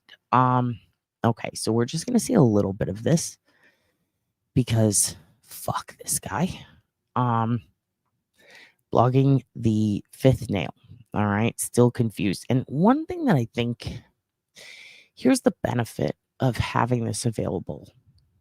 It's a warning sign. I'll say that. It is a warning sign. It gives you a lot of red flags to study and look out for, especially when navigating the internet with, a teen or a child who has that availability online, and you don't want them to, get involved with people like this. You might see somebody's profile and go, well, that's a bit weird. I also think if you're into studying the criminal mind, the psyche, behavioral analysis, the way killers talk, the intentions, the motivations, if you want to see what it looks like to have chronic and critical mental health issues that need to be addressed, if you want to see somebody who has horrific CTE and what they talk like perhaps when they're in the throes of an episode of psychosis, or if they are just a monster who is a bad person. It's something that I think is really useful for that. And I think it's also a great reminder for parole hearings if the killer lives. Having this as a reference to read to a parole board, I think would be very useful to keeping some of these motherfuckers behind jail. So that's interesting. Okay. So this is May 13th, 2005. He posted this at 5:43 p.m. And also, by the way, alibis. If somebody is blogging at a specific time, then they were online, and there is a little bit more I think you can do forensically to build a timeline or prevent an alibi, especially if they're blogging about something. So my blog entries lately are erratic and full of a lot of BS. Hard agree, sir. For that, I apologize. I'm just trying to put down what is in my head regardless. As far as taking people with me, well, I don't know if it's right or wrong. In fact, I don't know much more what right or wrong even is. My view is either everything is right in some regard or everything is wrong in some other regard. The question, what I'm struggling with at this point is, does it matter? Does anything matter? My mother's crying right now because her son is in trouble again. She tried to raise a good son, and she knows her son has a good heart. So why does he do these things? She's probably more hurt and confused than me. Does it matter? It hurts me to know these things, but does it matter? 100 years from now, all my mother's pain will be forgotten, and other mothers will cry for their sons. A million years from now, there probably won't be any mothers, at least not like we know. Now, I find this very interesting because he immediately opens up with mom. This is very Kemper of him. He's a mother boy, This very one might even say Rex of him. There's a lot of people who do horrible things that have really bad mommy issues, and when that's like the first fucking thing you're talking about, there's something going on there. Obviously there was. I have feelings. In fact, I think I must be more sensitive than most people. Oh, wah. Because I seem to feel more than they do. I would disagree. I would do a hard disagree and say you lack empathy and are an antisocial personality disorder riddled psychopath. But go on. At least more than what they openly express. I feel for the starving children and families of the world. Others say, oh, that's too bad, but I can't do anything. Now, this is rich. This is fucking rich of him. Because for somebody who kills a child and then does the horrible things he did to two children and puts those kids through this, ending the life of one, in front of the other one. Like, this guy's a total monster. This is a man feigning empathy to himself. He is posting this blog that is supposed to be him spilling his guts, but he's lying. He's lying to himself publicly. I truly feel that this is a tactic to one day use in his favor in court. Okay. I wish I could be more honest about my feelings, but those demons made sure I would never be able to do that. I might not know if it matters, but just in case, I am working on an encrypted journal that is hundreds of times more frank than this blog could ever be. That's why I keep it encrypted. I figure in 30 years or more, we will have the technology to easily crack the encryption, currently very uncrackable PGP, and then the world will know who I really was, what I really did, and what I really thought. Also, maybe then they will understand that despite my actions, I'm not a bad person. I just have a disease contracted by society and it hurts a lot. I hope to complete this journal before I die soon or turn myself in. I still might do that. I think it is the right thing, but of course I'm not sure. Speaking of being sure, I wish I could be sure about my thoughts, but right now, the only thing I'm sure about is that I'm sure about nothing. It's not a good position to be in considering my circumstances, being a felony fugitive and all. So this is while he is on the run. Yeah, he's trying to convince himself, but he's doing a terrible job. So the self-reassurance he's trying to make in his blog, if you will, it just goes on and on. It's a lot of woe is me. Why me? Why does this happen? Here's what I went through. I was in prison for over 18 years, since the age of 17. It's a killer telling his life story to himself and lying to himself to reassure himself. And it's really disgusting. It's also, unfortunately, incredibly, I don't want to say insightful because it's not, but it gives us insight into this sick son of a bitch. And I do find it odd how they always come back to religion. It's just so strange. It's always a demon. It's always something religious. And it's like, just a fucking nutbag, dude. Anyway, that is preserved in a Tappa Talk forum. So if you guys are doing any research papers or you're into behavioral analysis, or I wouldn't say behavioral, but like forensic analysis of the way people speak, linguistical analysis. I know one or two of you guys, was it Mandy? We're really into that. I would say the language being used in this blog. And also if you're into psychiatry or analyzing thought processes, this is a pretty decent way to get a good dose of what the fuck do crazy people look like. Violent anyway. So that is the mirror. Now this one is his confessions that I believe were being translated on behalf of a friend of his. As you can see, it goes on and on. The archive starts at 2010, which is where the fifth nail leaves off. Now, this one is under this, which I'm going to link in the chat as well. This is when Fifth Nail came down. He put up 5nconfessions.blogspot.com. This was 2010. This site kept getting updated and constantly just filled with more self-aggrandizing, woe is me bullshit. He was super into computers, but he wasn't very smart. I believe everything that he claimed to have encrypted was likely cracked. I don't remember where I heard that, but I remember hearing that, so I would like to follow up on that. As you can see, he's got a tab that says dreams, which immediately makes me very, very anxious. I don't want to hear about your fucking dreams, dude. Like, keep those to your fucking self, because so far, all of the things that you've done have been very creepy and bad. So your dreams are probably creepy and bad, and I don't want to fucking hear about them. You know what I mean? So, yeah, if you would, never worry about typing a rude word, by the way, Sandra. I just said fuck, like, you're fine. You're fine. He goes on and on to complain about prison in this one. So I did put the link in the chat if you would like to see him complain. Okay. Yes, Sandra, we are rude words. You're fine, girl. So the fifth nail exposed. He goes on to bitch about McNeil Island Correctional Center was a real prison compared to the Washington Correction Center that I'd been transferred to in 1984, the main cell block.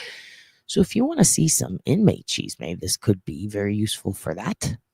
He does slip hints into some of his writing about past crimes and if they only know what I really did. Now, my thing is, even though this guy lies to himself, when he talks about his crimes, he seems to be pretty much, at least when it comes to Shasta and some of the things that he fantasizes about, in some of them. I mean, he told the truth about some things, so it really does make me worry that perhaps this fellow could have some secrets or some hints or tips or leads slipped in between the lines on some of these blogs, because I don't think Shasta was the only person or her brother that he did things to. And it does make me wonder if there is some sort of roadmap in here to figuring out if perhaps he did something else to someone else. And the clues are within, especially because of the cryptic way he talks and some of the things that he says in his writing. So, you know, he talks about inmate butchers. He talks about the Dagwood deluxe sandwiches, right? Like he's all over the map. He writes in giant run-on chunks the way I talk, and it's infuriating. And he goes into talking about distraction from sexual exploits. It's just Sentencing Reform Act. Like he's just all over the fucking place. The person who was running this also would post letters from him. Of course, his stupid fucking dreams, inquiries. Do you need an interview? Books. We're not going to click on those because we don't want to promote his bullshit over there. This is mainly for consumption of information. And if you want to go down a rabbit hole and see if you see anything in here that is concerning or would lead you to think, you know, maybe he did something over here and this part where he talks about this makes sense. You know what I mean? Could be something to consider. Okay. Now we're moving on. And boy, oh boy, YouTube really is acting fucking wonky today, you guys. Like, I'm definitely going to have to edit out a lot of slow in-between shit on this. Because it's taking forever to load a lot of stuff. And not like the website, but for YouTube to put it up on the screen for me. I should say, maybe it's StreamYard. I don't know. Okay, now here's something that I forgot to pull up earlier. And I just found it. And I figured, you know, maybe you guys might want to see this. Remember earlier I was telling you about how there was a Reddit user that everybody believed was Jasmine Richardson from Medicine Hat who gave an AMA after she got out, and how a lot of the things in it lined up and how people felt some type of way about it, as many should, I'm sure, because what she did was fucking horrible. Her and Jeremy, keep in mind, she killed her little brother. He was 8. So she's not really a good guy here, even though she was the victim of a grooming situation. She did a horrible thing.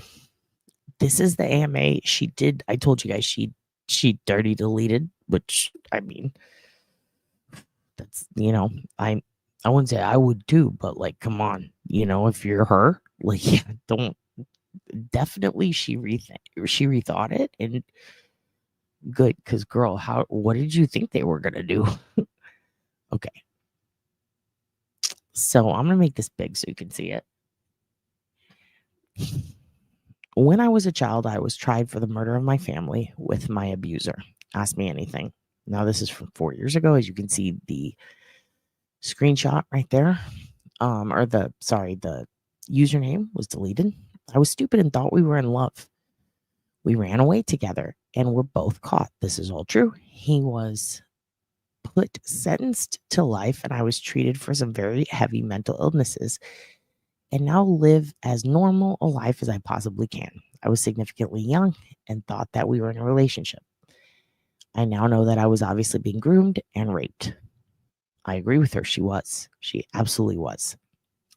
Okay, so let's scroll down a little. Here are the questions that they asked Jasmine Richardson allegedly.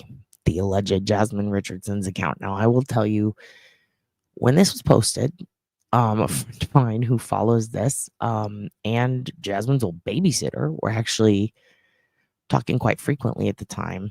And I brought this up, and there was a lot of confirmation, especially based off of the old username, that I think tells us it's Jasmine without a doubt. But let's go ahead and read some of these. Primary Egg asks, what a great name. Did you feel remorse during or directly? And by the way, if you want to know what a throwaway account looks like, this is what it looks like. It's just 2 random words put together with 2 to 4 digit numbers at the end. That's it. Did you feel remorse during or directly after the crimes? Was it the abuser's idea, or was it more collaborative to the extent that a child can make those kind of choices? Did you ever think about backing out of the plan, or were you afraid? Did you ever believe you were having fun committing the crime? Did anything during make you snap out of your abuser's influence? Jasmine allegedly says, I felt remorse during the crime when it came to my sibling. After that, I sort of blocked it out until we were caught. And then the remorse came more in the sense of my life is never going to be the same. Oh my God, I can't believe this. It was a narcissistic kind of remorse that I've since unlearned. It depends on who you ask. Did I say I wish my parents were dead? Yeah, I definitely did. I said a lot of fucked up things, and in the end, I thought maybe we would just scare my family a bit into leaving me alone. We were both severely messed up in the head, and when he took it too far, I went with it because after all, hadn't I put him in that position, I felt awful. When he tried to make me kill my sibling, I wanted to back out, but it was too late. Instead, I refused, and he did it anyways. My parents were already dead by then. Now, this part is heavily debated because, by all accounts, according to evidence, the investigators, all of it, she did kill her little brother. So there's that. All right, let's keep going. I was not having fun during the crime. I snapped out of it during my years of intensive therapy. We had written letters to each other that were logged as evidence, and the last letter I got from him was asking me to marry him. I said yes, but I don't know if that ever got back to him. I cringe thinking about it now because I was so clearly being taken advantage of. I feel absolutely disgusting now, and when I think about him, I only wish this feeling had come much sooner. Your clarity is beautiful and gives me hope for rehabilitation. What's your favorite show at the moment? Thank you. Currently, I'm a big fan of Yellowstone and Dope Sick. Okay, good old Michael Keaton. And then it goes on about Michael Keaton. I will agree.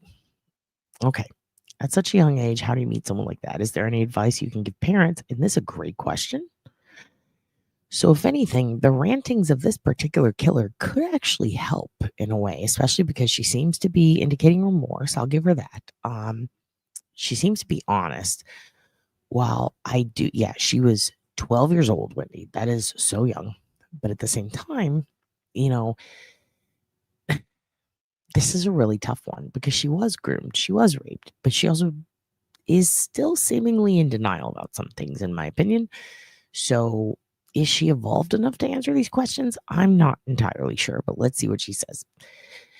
At such a young age, how do you meet someone like that? Is there any advice you can give parents of signs to watch out that their kids could be involved with a person in that way? It was the days of the early internet. This is true. So we met online, think MySpace type websites. Then we met up in person with our groups of friends in various places because we lived in a pretty small town. I would say heavily monitor your child's internet and social media usage, but my parents did that. And it still wasn't enough to stop me from going crazy. My parents did everything right for the time, come to think of it. We were in therapy and everything. Now I'm older. I know that I kept things from them despite the family therapy. And there were other issues they didn't know the extent of. One minute I was a normal person, and the next minute I was obsessed with an older guy who gave me attention that I thought I needed and wanted. I guess I would just say keep an eye out for anything that looks out of the ordinary for your kid. Anything and everything. And they go on and on. Okay, now this person asks a lot of questions. I'm not going to go through all of them, but as you can see, she answers very, very thoroughly. As you go through it, if you know anything about this case, you start to eventually realize, oh shit, this is most likely Jasmine. Like, this would be a really long cosplay if it wasn't. And I don't know. I hate to say I don't see anyone doing this, but I do. I can see people taking it that far, but the issue is the screen name that she chose actually lines up with screen names that were not necessarily public, but attached to her old accounts that I was able to scrape. So I'm sure other people were. And then everything she says in it lines up pretty perfectly with the case. So I believe this is her. 100%. I would bet probably $500 on it. I would say that'd be my top. You don't want to gamble too much, but I do believe it really is her. Especially based on that link to her old usernames, which I'm not going to get into because there's others there. And again, like, she seems to be trying to rehabilitate as much as she can. So not going to dox her, but it's very fascinating to me. The answers to some of her questions, it does actually seem like she quite possibly might still be in a little bit of denial, but she's on her way. Also, Spicy Chicken Nuggie. Spicy Chicks Nuggie is a very funny name. Leaving the cookie. What was her username? Okay, no. I'm fully prepared for people to be able to figure out who I was. I'm not trying to hide anything except my new identity. Talking about it helps. Okay, then honest question. The media painted you as a mastermind behind the murders. Now, this is when people start saying, like, and see how you have this thread right here, right? And it just goes down and down. There are some that we could scroll back to in chronological order, and you start to see people that start to, oh, she did change her name. She legally changed her name.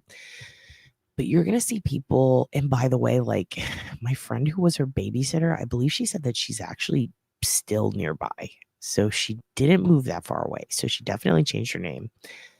And I believe she was going to a college there also. And she has a very distinctive face, and people pretty much knew it was her right away.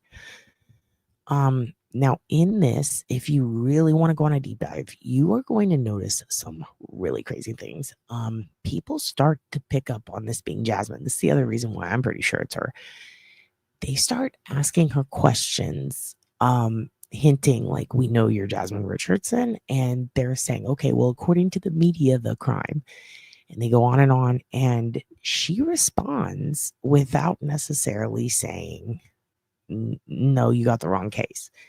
She responds as if like, yep, that's me. And it's very fascinating. This is an example of one of those. So let me go back to it. Give me just 1 second. Okay. And I'll try, let me make this actually a little bigger for you guys so it's easier to read if you are paying attention. Also, hello, Darlene. Sorry, guys, when I'm reading, I do not look at the chat, but I will look at it later if I missed you and you just popped in and I didn't say hi to you. Hello, hello. Okay, so this is after she says she's fully prepared, leaving the cookie crumb trail in your username sends chills down my spine. So this is the part where I went, someone else notices, because her specific username, again, it connected to an old username and had a little part of it. So it's like, oh shit, that's a deep cut. That's something that someone who studied the case a long time ago would need to know. So they say this poop tossing ape says, okay, then honest question. The media painted you as the mastermind behind the murders. It also states after going to juvie, you still wrote to him and showed affection for him romantically. At what point did you start to feel remorse and why? What clicked? Also, there are many people that believe you should still be in jail and for the rest of your life for the severity of the crimes. What do you say to these people that believe this? I know, very hard questions, but it's not every day one can pick the brain of someone like yourself. So then she responds. Allegedly, Jasmine Richardson responds.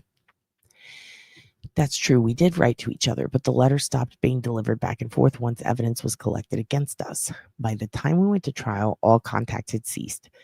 I had a lot of difficulty taking responsibility for my part in what happened. I was diagnosed with a plethora of mental disorders, and in general, I was also incredibly young.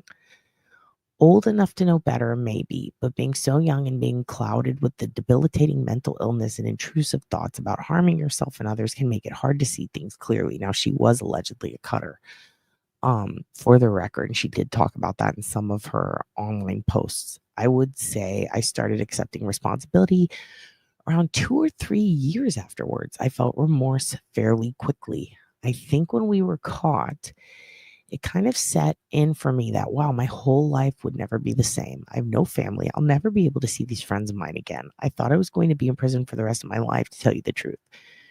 Feeling remorse and being emotionally mature enough to show it correctly are two different things. My mental illness only allowed me to think about self-preservation during the time, which is why after I was sentenced, I was able to get help and progress in the way I needed to. Some of the people that believe that happened to be members of my extended family, and to them I say, I am sorry. I took away not only my own loved ones, but also yours. All I can say is that I pay a price every day that I have never gotten to watch my sibling grow up. I will never get to enjoy milestones with my parents and have since subjected myself to the rightful alienation of all my other family because of what I did. Sometimes I think being rehabilitated and reintegrated into the world was a worse punishment because now I'm healthy and normal, but I'm completely alone and have no one to share anything with. Do you have ongoing therapy? Are you able to find support groups for children who have been victimized by adults? Your mental health is a blessing, and I hope you are able to find things that bring you joy. I go to therapy sparingly now, but I do continue to take medication to keep my mind stable. I'm not part of any support groups, though when I was younger and in rehab, we did have a group therapy in which many other girls had been victimized as well. I really appreciate your honest response, blah, blah, blah. Okay. So that is the AMA with Medicine Hat family killer, Jasmine Richardson, who was 12 years old, when her and her groomer, Jeremy Steinke, took out her family and her 8-year-old brother, answering an AMA on Reddit. The internet is fucking wild, okay? Speaking of wild, I'm going to show you some crazy stuff that, it's, I'm just going to I'll let the news tell you what happened with this one. This is quite literally very close to home. This is a case that happened in San Antonio, Texas. And yes, it is a case about a guy who steals a corpse of a person he perceived as his ex-girlfriend, I believe. And he goes online to forums discussing the case to argue with people about it. So that's always fun. This is the case of Julie Mott. And this again happened here in San Antonio. And when I tell you the funeral home that this happened at, I have relatives who were there when they died. And that's,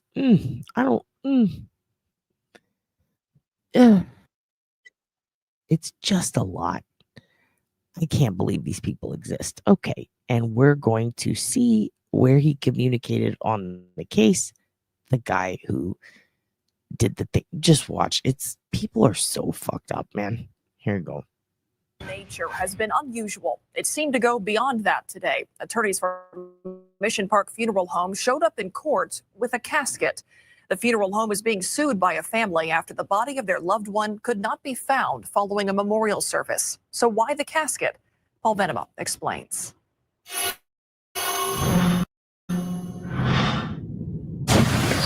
This casket is a duplicate of the one that contained the body of Julie Mott at Mission Park Funeral Home in August of 2015.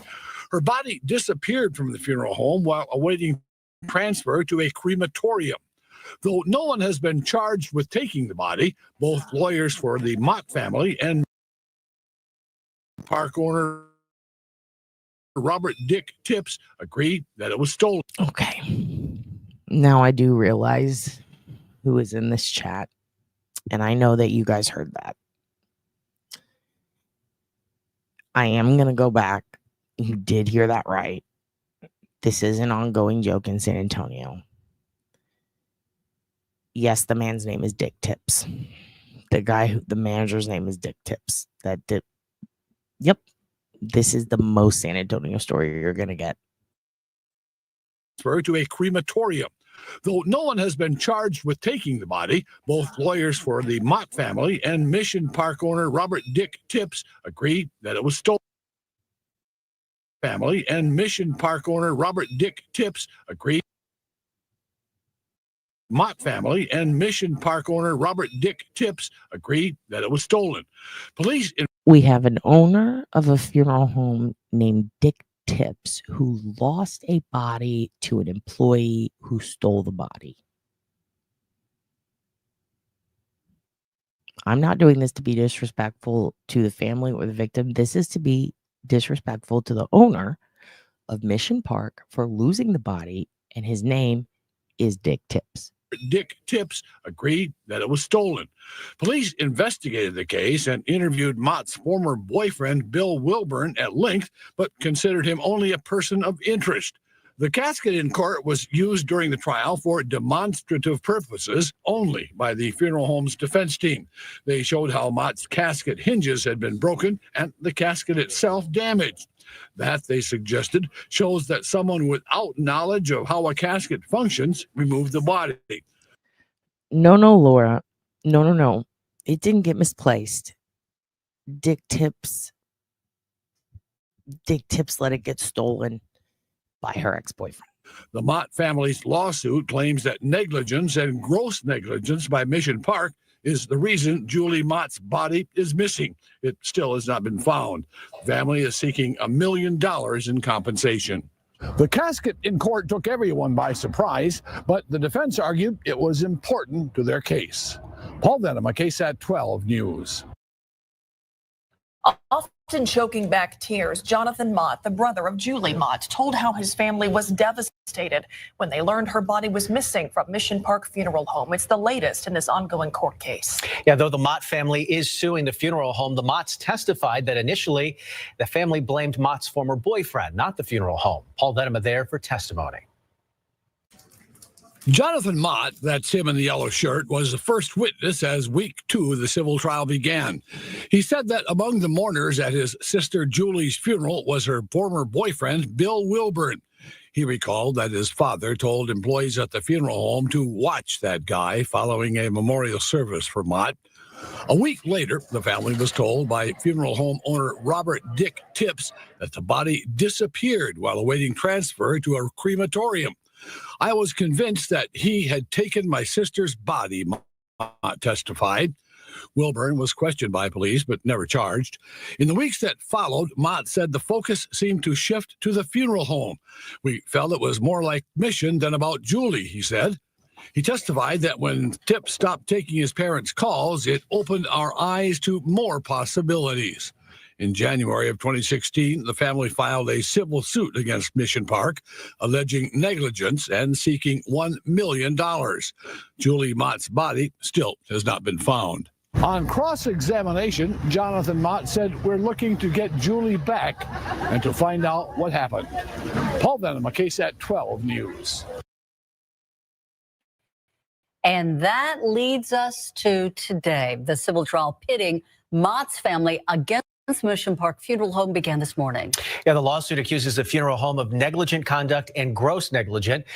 Paul Venema in court for opening arguments and testimony in that civil suit.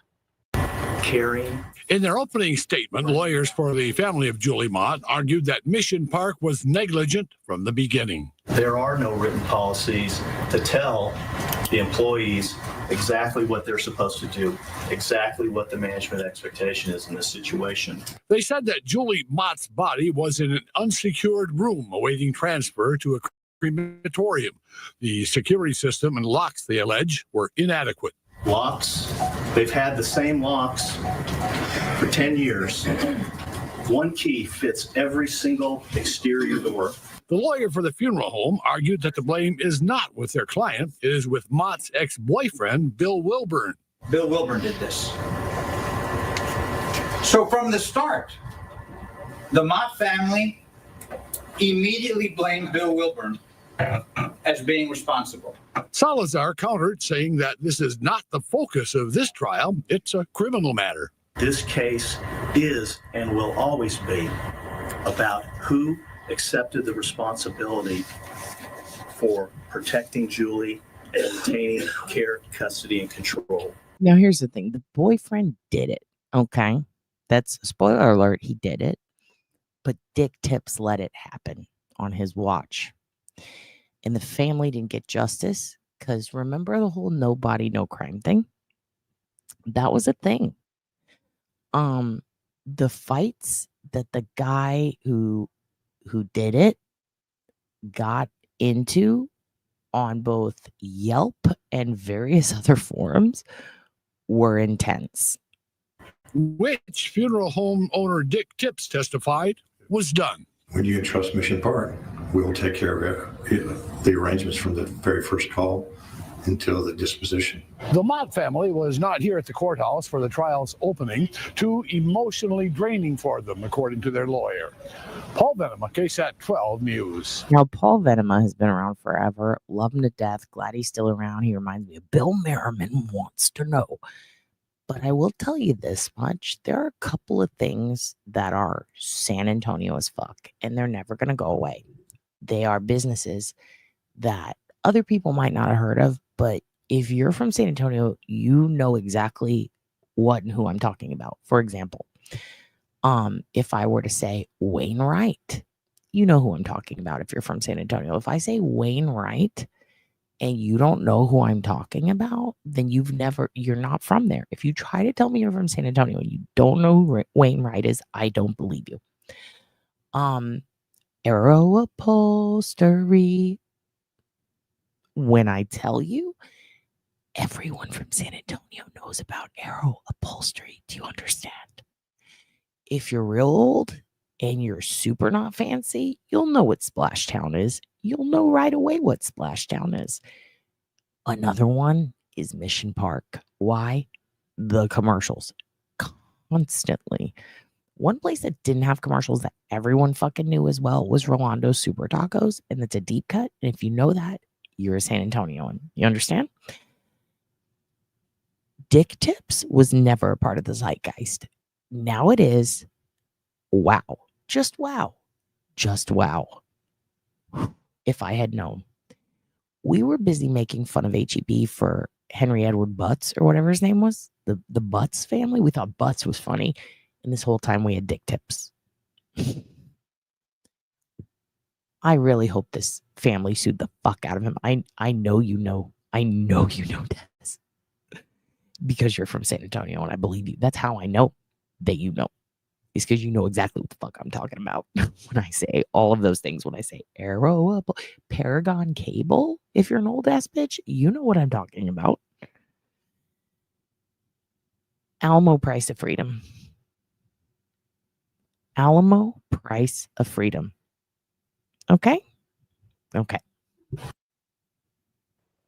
Now to a breaking story we first told you about through our KSAT app. A big development in the case of the missing remains of Julie Mott. Nacho Estrada. Patsy Torres. Alamo City Heat. You understand? This is Viva La 210. the former boyfriend of Julie Mott. San Antonio police are charging Bill Wilburn with 2 counts of criminal trespassing. Courtney Friedman joins us now. Courtney, we understand Wilburn accused of showing up multiple times at the same funeral home from which Mott's body disappeared in 2015. Steve, he is. Wilburn's arrest is the latest development in a case that has jolted investigators since Mott's remains were stolen from Mission Park North 18 months ago. 2 weeks after Mott's body disappeared, searchers found another person's remains at McAllister Park. SAPD later said the second body was not related to the Mott case. Last year, Mott's family sued Mission Park seeking more than $1 million in damages. Also, Starkey Park. I think it was called Starkey Park. Whitty Museum. These are all well known. Then this month, the first arrest related to the case, a former boyfriend who police say simply cannot stay away from the scene of the crime. For Julie Mott's family, the excruciating pain of losing a daughter at age 25 intensified when her remains disappeared from this Northside funeral chapel in August 2015. Mott's request to be cremated denied. Her body, to this day, is still missing. The fact that I cannot fulfill her final wishes is unbearable. But San Antonio police confirming a flurry of activity in the case within the past 10 days. Last week, a judge signed a warrant allowing investigators to collect a DNA sample from 31-year-old Bill Wilburn, Mott's former boyfriend and longtime person of interest in the case. In a separate development, Wilburn was arrested February 10th and charged with 2 counts of criminal trespassing. A warrant obtained by the defender shows during a 4-day period last June, Wilburn twice showed up at Mission Park North, was captured on surveillance video, and in one incident fled after being seen by several witnesses. Wilburn was banned from the premises weeks after Mott's remains were stolen. I don't think that he's given us all the information that we need, and he certainly hasn't been what I would call overly cooperative. SAPD has stopped short of calling Wilburn a suspect, but remains hopeful that he or someone else will lead them to Mott's remains. Everybody wants that opportunity to put their family to rest in the way that they choose to. Wilburn is free on bond. His next court appearance is March 6th. And a Mission Park representative said the company installed cameras after Wilburn kept showing up on the property. For the defenders, Courtney Friedman, KSAT 12 News. Tragic story. Thank you, Stephanie. Well, her body has never been found, and today the former boyfriend of Julie Mott has been ordered to wear a GPS monitor while awaiting trial after prosecutors say he again. Also, I'm going to hop in real quick, okay? Because it doesn't stop there. This happened. This is your update. First of all, no, didn't get the body. As far as I know, I haven't seen any updates saying they have. As far as I know, still nothing. This happened in 2021, though. I wanted to pull it up for you on here, but again, let me put it this way. My computer's at max capacity with space, and it's causing everything to run slower, and I have to tweak it this weekend. In between gigs, it's going to be tough. I'm going to try to get it all done. I need to get a new processor put in. It's got some issues, all right? But I'm peaked out. I'm maxed out on space. So when I open websites that have a ton of shit going on, all right, a lot of ads, a lot of stuff, a lot of embedded shit, it runs slow. So I'm going to read you this from my phone. If you think this is the worst Mission Park did, they accidentally swapped the bodies of Mary Lou Salinas and Catalina Cervantes in 2021, and the families buried the wrong ladies. So that happened, but we continue. Showed up at the funeral home where Mott's body disappeared from. The new evidence was presented during an arraignment hearing this morning for 31-year-old Bill Wilburn. He faces 2 counts of criminal trespassing. Investigators say he was repeatedly caught on surveillance cameras at Mission Park North Funeral Home, including on February 20th, 10 days after he was first charged. The judge denied a request from the state to increase Wilburn's bond.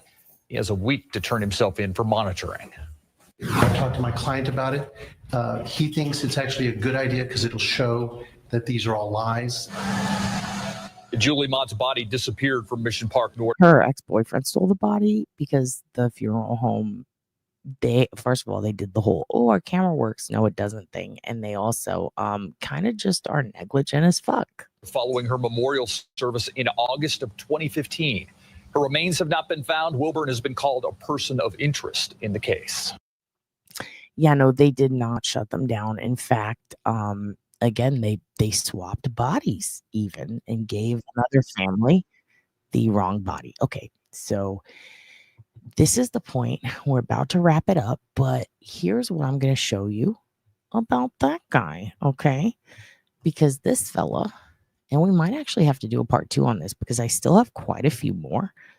I would like to show you some of the stuff that Israel Keys would type under his other alternative screen names, Izzy, under a bunch of articles in Alaska, and also Joseph James D'Angelo and Todd Kolop's known online activity, and probably some Kohlberger and a couple of others that, you know, have some unusual alternate screen names that are not necessarily included in a lot of publications. And also, did I already say Joseph James D'Angelo? I think I did. And also, we're gonna have to do a part 2 because I also have Sean Hornbeck when he was still kidnapped, trying to communicate on his parents' website and the old preserved page where he commented under the screen name Sean Devlin, which he later admitted on Oprah to being him. So we're going to look at those exact posts, and I'm going to try to get that vampire forum stuff up and running and at least have it all displayed and ready for you. But we're going to end on this. I would like to show you guys, if I can get to it. Okay, here we go.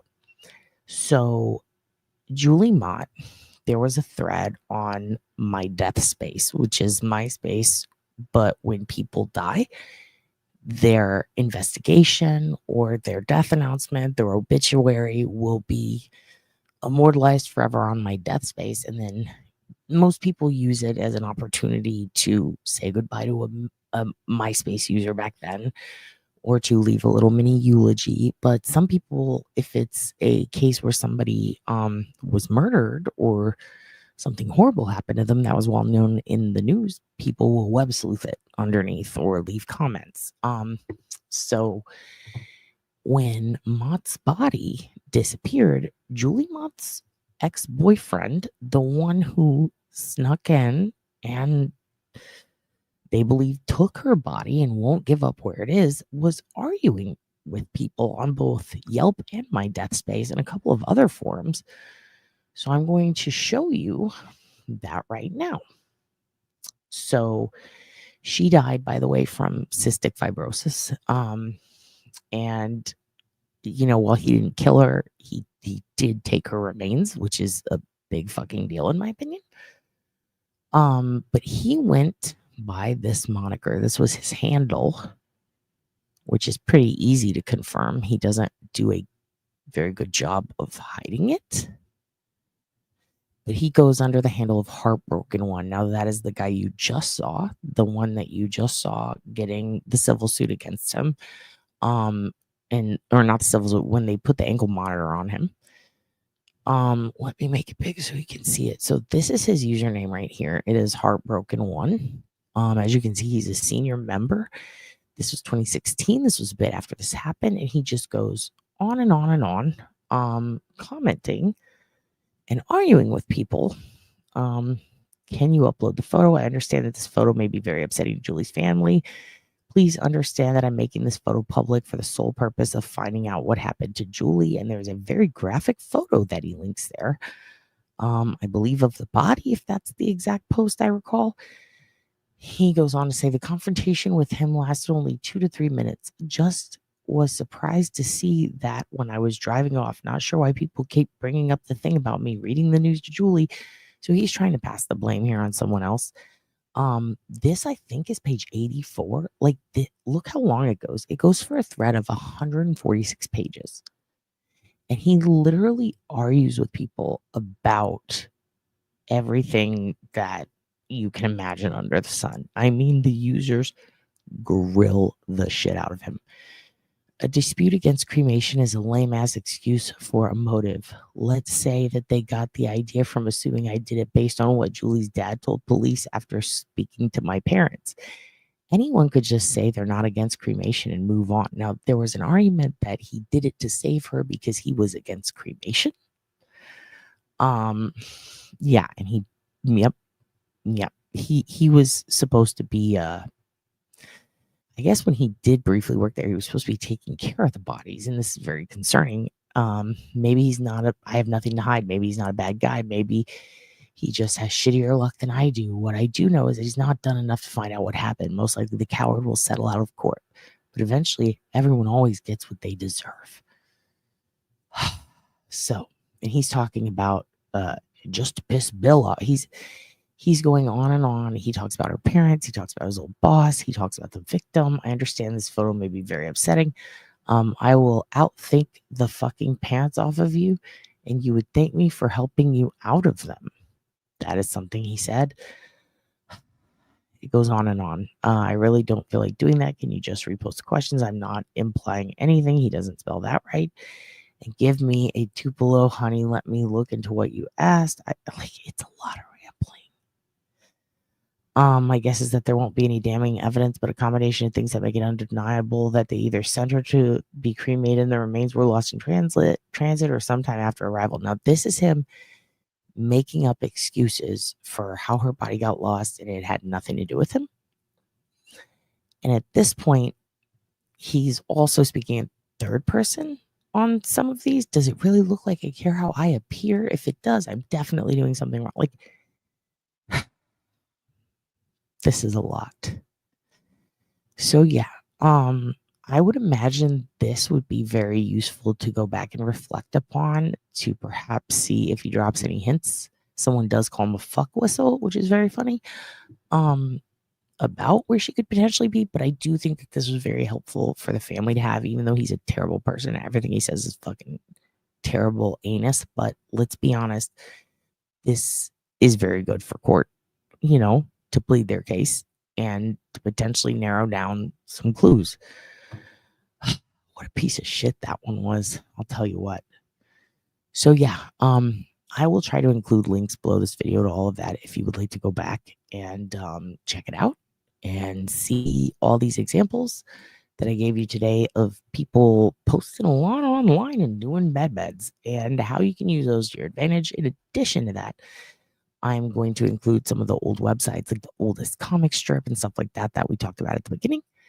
But I think that's it. I gotta go get my oil changed. I have a gig out of town coming up and I have to write some set stuff. I love you guys so much. I hope to be back tomorrow night. I don't know when I'm gonna get home. So I will likely see you guys, really, really late, or I might not see you for a day or two. And I apologize, but gotta go do my gigs. But thank you so much for being here. I know this is a depressing subject matter, but I find some of it very interesting, especially when you consider all of the digital shit that's documented and archived of people openly admitting or trying to obfuscate responsibility for a lot of creepy, crazy stuff. And I hope all of the bads who did bad things rot in hell. I will be posting those links below this video. Just give me probably 2 hours. I'll have it all underneath. But you guys have the best day ever. Bless you. I think I will see you out with something we haven't seen in a little while that I think maybe you guys are gonna find.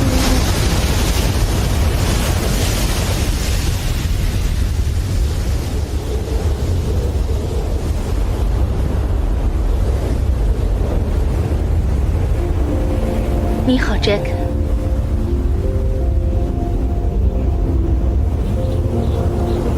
我改变主意了。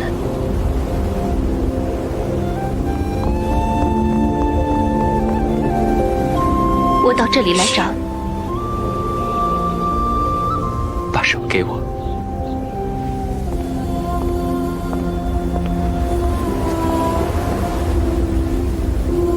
闭上眼睛。 快闭上！上来，抓住栏杆，闭上眼睛，别偷看。我没偷看。跨到栏杆上，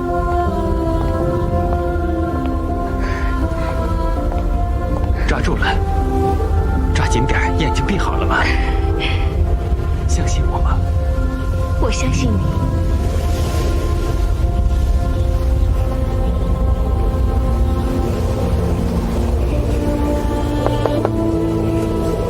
好了，睁开眼睛。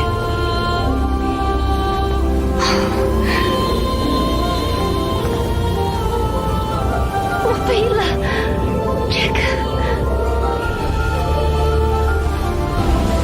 来，伸出手，我拉你回来。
底毁灭它之后，就献给伟大的 Sagaras。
火焰仍在肆虐，你的挣扎毫无意义，命运之轮已经开始旋转。